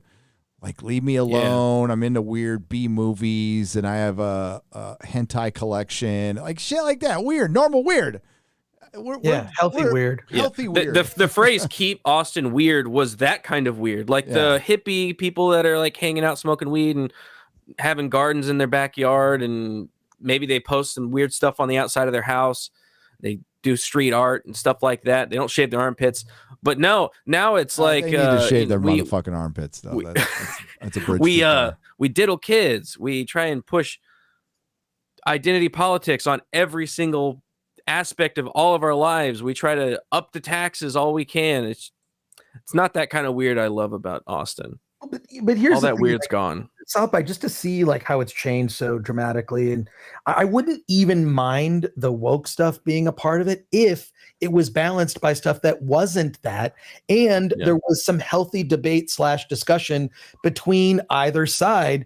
And that's why I think Twitter is such an important, what's happening with Twitter now is so important, because now this discussion can now be forced into the light, right? Like the discussion needs to be had. And and I feel like one side is willing to talk to the other, and the other side doesn't want to have the discussion. They just want to shut people up, and that's not going to work. That's not going to work at all. That's not how we move forward at all. By shutting people out and shutting down discussion, debate, and speech, which is why I think what Elon's done is so important. But seeing South by turn into this like super far, like this is why, like, I'm working on some film projects where I'm like, I don't even know if they'll fit. I don't even know if people will care, right? Like once they come out, it's something that could just probably potentially get me canceled. So what? But do it. Well, they've tried before in a couple of different. I'll tell some stories later. We're trying to wrap up the show. I don't want to tell a long story. But yeah, I really look at what happened to South by, and I look at like their programming. And it's like, what is this? Like, who wants to go? I mean, like, that same thing with like Coachella, right? Coachella used to be my thing. My wife and I would go with her 50 cousins, or one of her 50 cousins, and we'd go and just run around Coachella and have fun. There'd be like fucking cool bands there. And this was long before Hollywood got a sniff of it, right? Right. 2002, 3, 4, 5, 6. And it was all right. They took away the tailgating in the parking lot, which sucked. But we still kind of went. There were still bands we recognized. Now, like I checked in on the live stream just to see if like, I talked to my wife's cousin today about it. She's like, no, I didn't feel any FOMO at all. Like I was much happier watching the 2 minutes. That I'm glad I missed it. There was some I'm going to sound old. Some rapper on stage doing like a Black Lives Matter fucking thing. And I'm like, wow, I am so happy I missed this. Fuck this shit. Like, what happened? Gary, don't feel bad. I'm not even aware of rappers until I basically hear that they've been shot or killed. Yeah. That's pretty much like when I learn who a rapper is. And they beat somebody else. They get when they go to jail. I don't know about it. And Twitter is mad about it. Like I can't wait until someone is who's actually curating the trending topics who isn't like some 22-year-old female right out of college. Yeah, little pimp boy died. I'm like, and they're like trending, and it's like 100,000 people are straight. I'm like, what's a little pimp boy?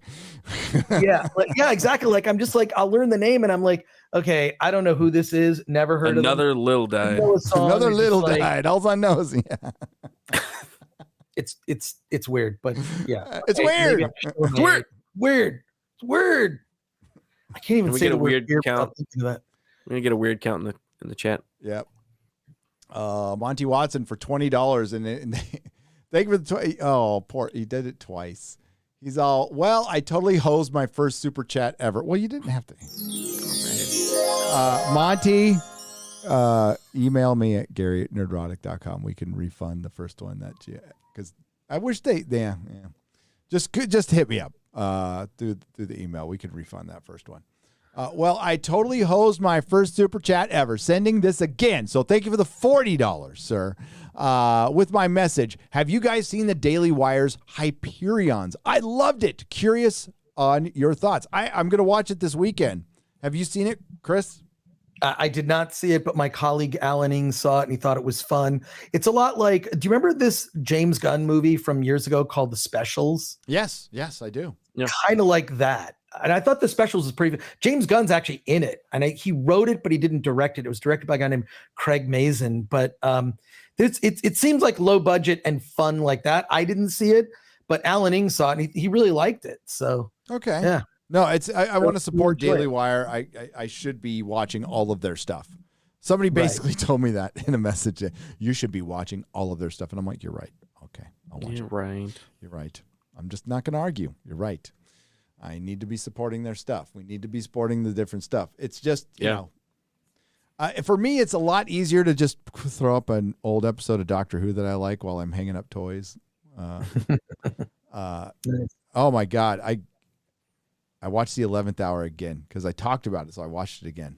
Fucking love that episode so much. It's so good. That's what I do is I'll just watch stuff I've seen. It's easier. Going back to the old stuff is always good. Yeah, okay, we're trying to wrap up though, Gary. You're getting me started on stuff. One day we need to talk about the Star Lost. I don't know if you ever heard of that. No, what's that? Oh my God. Okay, I'll give you the quick version. It's created by someone you know, but they took a pseudonym, Cordwainer Bird. It's a Canadian television sci-fi series. I'm pretty sure you can find all the episodes on YouTube. It stars Cara Delay, right? You know, from 2001: A Space Odyssey, right? Dave from 2001: A Space Odyssey. Yep. So it starts off, it's an Amish community, and they notice that like all the elders are going in to basically talk to God in this cave, which is suddenly revealed. Cara Delay is sort of questioning God. They go in and discover that they're talking to a computer. Oh. And they come to find out Cara Delay and another male and a female that he's friends with end up discovering that they're on a starship, and they're in one of hundreds of domes on the starship that have left Earth to go to another part of the galaxy. This is all revealed, but they're off course heading towards a star. So they're going from, each episode is them going from dome to dome, which is a completely different self-contained society, but they don't know that they're in a dome. And it was created by Harlan Ellison. And many of the writers on the show, which it came out in the early 70s, many of the writers of the show were old people from the original Star Trek series, like leftover ideas. In fact, Walter Koenig plays a character called Oro, this alien who's like covered in gold. It's very weird. But yeah, every episode is kind of like them solving an issue. The sort of overriding issue is they've got to get the giant starship back on course. But Harlan Ellison was so dissatisfied with the results of the show that he wanted nothing to do with it. So he used this name, Cordwainer Bird. And I've never forgotten that name. But you can look it up. Look up The Star Lost. There was a TNG episode that was just like this, where they found that society on a starship, and they didn't know that they were on a starship. But there's an Orville episode that does that too. The quality of the effects, I'm not going to lie, is kind of like Sid and Marty Krofft from the 70s. So not great, but the writing is like right there. It's like that era of great sci-fi where it's about ideas. It's about, religion, politics, war, not pushing in some sort of the way that they push agenda and or messages. It just is just food for thought. So every episode leaves you like thinking about and the fact that it starts off is just like, hey, it's this outer space show, but it starts off in some Amish community, which is just bizarre. And then Cara Delay, this sort of awakening of like, there is no God. We're on this. It's really cool. And in fact, you can find videos of Cara Delay like talking about like the show and the development of the show. But it's weird that it's I'm a Harlan Ellison fan. I mean, the guy's, that's a whole other conversation. Well, yeah. He was perpetually unsatisfied. Yeah. Wrote one of the greatest episodes of the original Star Trek series. Hated how it turned out, by the way. Hated how it turned out. Hated how it turned out. He hated everything. Unsatisfied. He fucking hated. But I like the guy. He also helped a lot of writers who got their shit ripped off, and he would be like a professional witness for him. He helped me back in the day. He would call and yell at me. He subscribed to Film Threat. He would call and yell at me after every issue about how much I fucked it up and how it could be better. And then he would, just before he hung up the phone, he'd say, "All right, kid, keep up the great work. Talk to you later. Bye." Yeah. But remind me to tell you the story. We don't have time for this now, but remind me to tell you the story of going to Harlan Ellison's house and him taking me out for dinner, me and some buddies from Film Threat. It's a long story, but I got to see his comic book collection. Oh, blew my mind. So, story for another time. But look up that show, The Star Lost. You'll be surprised. And also you liking really old school stuff, and how good the writing was. That's when the writing was the focus, right? That's when there was attention paid. This is why all these Disney shows and most movies suck these days, is because of the writing. So yeah. The Star Lost, check it out. And that's my last rant. That's okay. Sorry, trying to wrap up. I'm gonna get through some soup, some donations here, and then we're gonna jump. We got a lot, so I'm gonna have to come back tomorrow. Do something tomorrow morning. Square up. Yeah, I'm gonna have to. We got that Lord of the Rings video. That shouldn't be hard. That's true. Cannot wait. That shouldn't be hard. I'll get it in the next couple of days to you. But yeah, I think we got enough going on the channel for now. Yeah, there's. I can't wait for the Lord of the Rings one though. So it's gonna be good. Oh, dude, and then it's reviews for like a month, right? So we have a lot of stuff to review. We have a lot of How is it that nothing else has come out on that show? I'm shocked. Like they did the teaser on the Super Bowl, and then those horrible and nothing. There's been yeah, isn't that weird? I wonder why. Yeah, bizarre, right? I mean, you're super bizarre. Baffles the mind. It boggles and baffles the mind. They might be reshooting. I'm wondering how they plan to get a series out a year. I just don't see how that's possible. So what are they going to do? A series every 2 years? What if it's a total failure? Yeah. Like Westworld. We're locked in for 5, man. Westworld, I do not get. I do not get why they stuck with it. For as expensive that show is, it doesn't get the ratings for how expensive. It gets the ratings of your average fucking HBO show. And Westworld costs a mint. It must be because Nolan's attached to it, because Nolan's attached to it, but he decided to give the reins over to his wife, Lisa Joy, who is nowhere near as good as a writer as he is. And yeah, Westworld, man. They're still they showed a little teaser of the 4th season. Like everybody's fucking dead. Like who cares? Everybody's dead. Oh God. I am bitter about that show. Yes, bitter as fuck because I thought the first season was great. And it's one of those shows that just like I ran right into the Me Too Times Up era. Yep. All Another right, casualty. Got a $25 donation circumventing Mama Susan saying, "Hail Gary, chat from Lady Lilu and Cass, pronounced Cass 67. Thank you very much, Cass 67. That's spelled Kees, but that's okay. If you tell me how to pronounce it, I will try to remember, and I appreciate it. Matthew Hammond for $10. Do you think we will see Hollywood studio step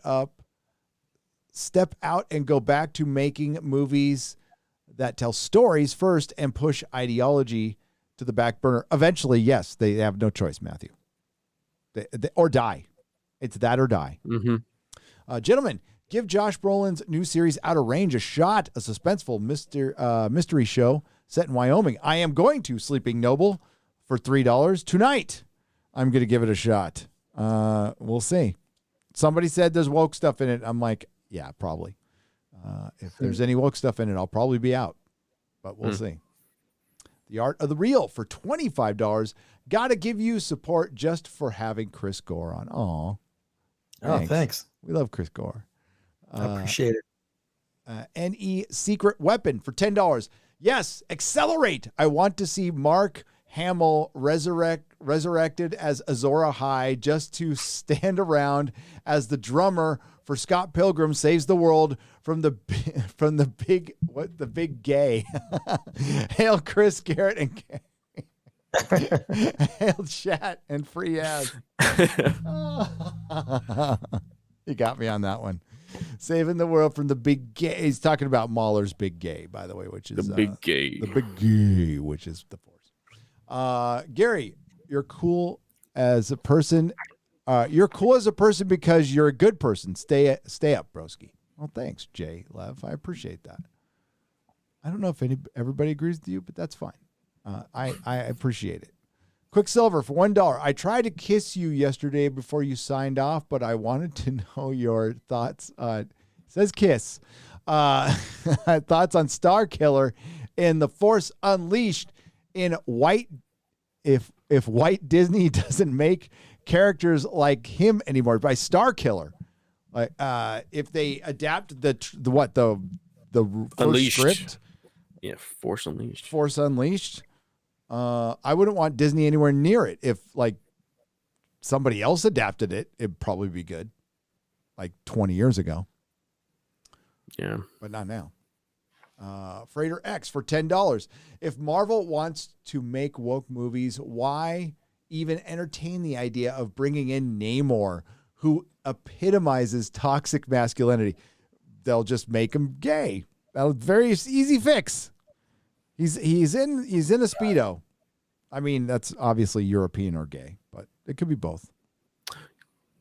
For one, the rumor of them casting a Latino for Namor just makes no sense. Sorry, I've always seen Namor as Asian, to be honest with you. As Same more here. Asian. Same yeah. here. Yeah, or like Pan-Pacific. Yeah. I just, that made no sense. I'm like, what?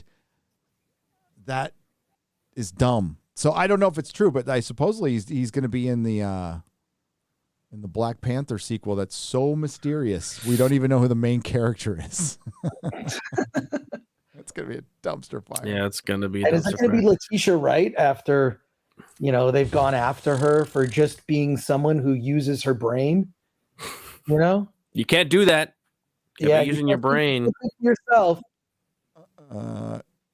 No, we don't want women thinking. We want strong women doing exactly what we tell them to do. Travis Foudy, thanks for joining the Protomolecule level on the memberships. Appreciate it. Dr. Gray for 777. You're mostly perfect. I have progress, not perfection. That's how we live here. Death by Snoo. Thank you for the $1. I appreciate it. It says snoo. I don't know what a snoo is, but we all died by it. All right, we're gonna wrap things up. My mind is willing. Yeah, I'm good. Sometime tomorrow, I'm gonna have to do a square up, but we're gonna do a member stream this Sunday. So member stream. We're gonna have a member stream in the morning. Oh my God. Thanks everyone for joining us. Thanks to the Nerdrotics. Thanks to everyone who left a super chat donation. We do appreciate you. Chris, please plug your wares, sir. I am that Chris Gore. If you want to follow me on anything, I tweet maybe twice a week now. I'm up to like 2 or 3 times a week. And then Film Threat. Film Threat is my channel, and I'll be doing a live stream tonight. And this might interest you. We're going to be talking about cheesy exploitation movies coming from Full Moon Entertainment. And I don't know if you remember a movie from 1953 called Invaders from Mars. Yes. It freaked me out as a kid. Mm-hmm. It freaked me out. So oddly enough, I'm talking to one of the filmmakers who's working on the restoration, the 4K restoration of that movie. And the lead actor is going to be on our live stream. They showed it on KTLA, Channel 5. Wow. Oh my God. That movie you remember when someone would sort of go over the hill and they'd play that weird music, they get sucked into the sand. And okay, it's cheesy now looking back on it. But when I was a kid, that movie scared the shit out of me.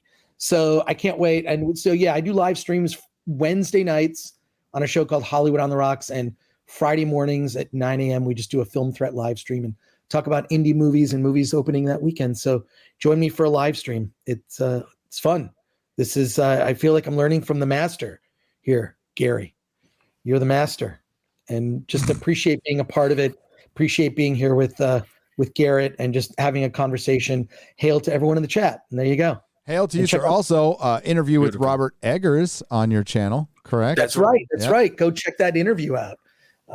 We clipped it out as a separate video, or you can watch it from the live stream. But I just appreciate being a part of it, and thank you, Gary, for being a part of the Nooner. Of course. Quarter Black Garrett. Hey, you can find me on my channel and also on Adam Krigler's channel tonight with 1/8 Wednesdays, where the two of us just hang out and chill and talk about the news. Probably the Elon Musk stuff. That's probably what we're going to be talking about. So that, and then also, I believe I have another live stream tonight on. I'll have to double check. Wednesdays are crazy. I can't remember which one I'm going on. They are. Just follow my Twitter. I'll let you know. Chris Gore, bro. Chris Gore. It's been so cool. It's been so cool having you on here. He does need to move to Texas. A lot of people are going, we got to get Chris out to Texas. Okay, look. You look like a Texas man already. I feel like you belong here. I love Texas. I know there's issues with me moving. Yep, I know you have your reasons for now. But it's for now. Boy, it's bad. God, California's bad. Oh my God, enticing over here. I don't want to talk about like how far your dollar goes and how cheaper things are. Yeah. And Like how it's like California in certain, well, the area I'm in reminds me of San Diego 20, 30 years ago. There's a lot of chill. Cool. A lot of chill vibes, man. A lot of chill, cool people. I like it a lot. But then I would entice more people to come over. So we have to find a secret way. All right. Yeah. But you need like a wink or something. Weed, you know? totally illegal. You'll get arrested. You'll go to jail. Yeah. So, and that's the other part I like about it. So, this is a selfish, sober son of a bitch. All right. Thanks, everyone. We'll be back Friday Night Tights. Our guest is Carrie Smith, and it's somebody else, too. It's Carrie Smith. Josiah. And Josiah. Josiah rises. Josiah rises. Right. Oh, great. Young Josiah. I just like saying that because it sounds like I'm like in 1847. Where's young Josiah? Go get Josiah. Yeah. We need to have the sidearm. cows milked. Yep. We need to make cheese and butter. Because that's all we have to eat. That's all we have. Out here on the desolate prairie. Create heat somehow without extinction. electricity. I don't know how. Endeavor to persevere. Yeah, so that's where we're gonna wrap it up with little kitty noises in the background. My kids are crying in the hallway. Why is he crying? No crying. I don't know. No crying, kid. It's a hallway. They run up and down all the time. Yeah, do all kinds of stuff. Those are good. Those are good noises. All right, take it easy, everyone. We'll see you on the flip side. Bye. Bye. Nerdrotic.com.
Do not come. Do not come. I'm gonna come. Dame, dame.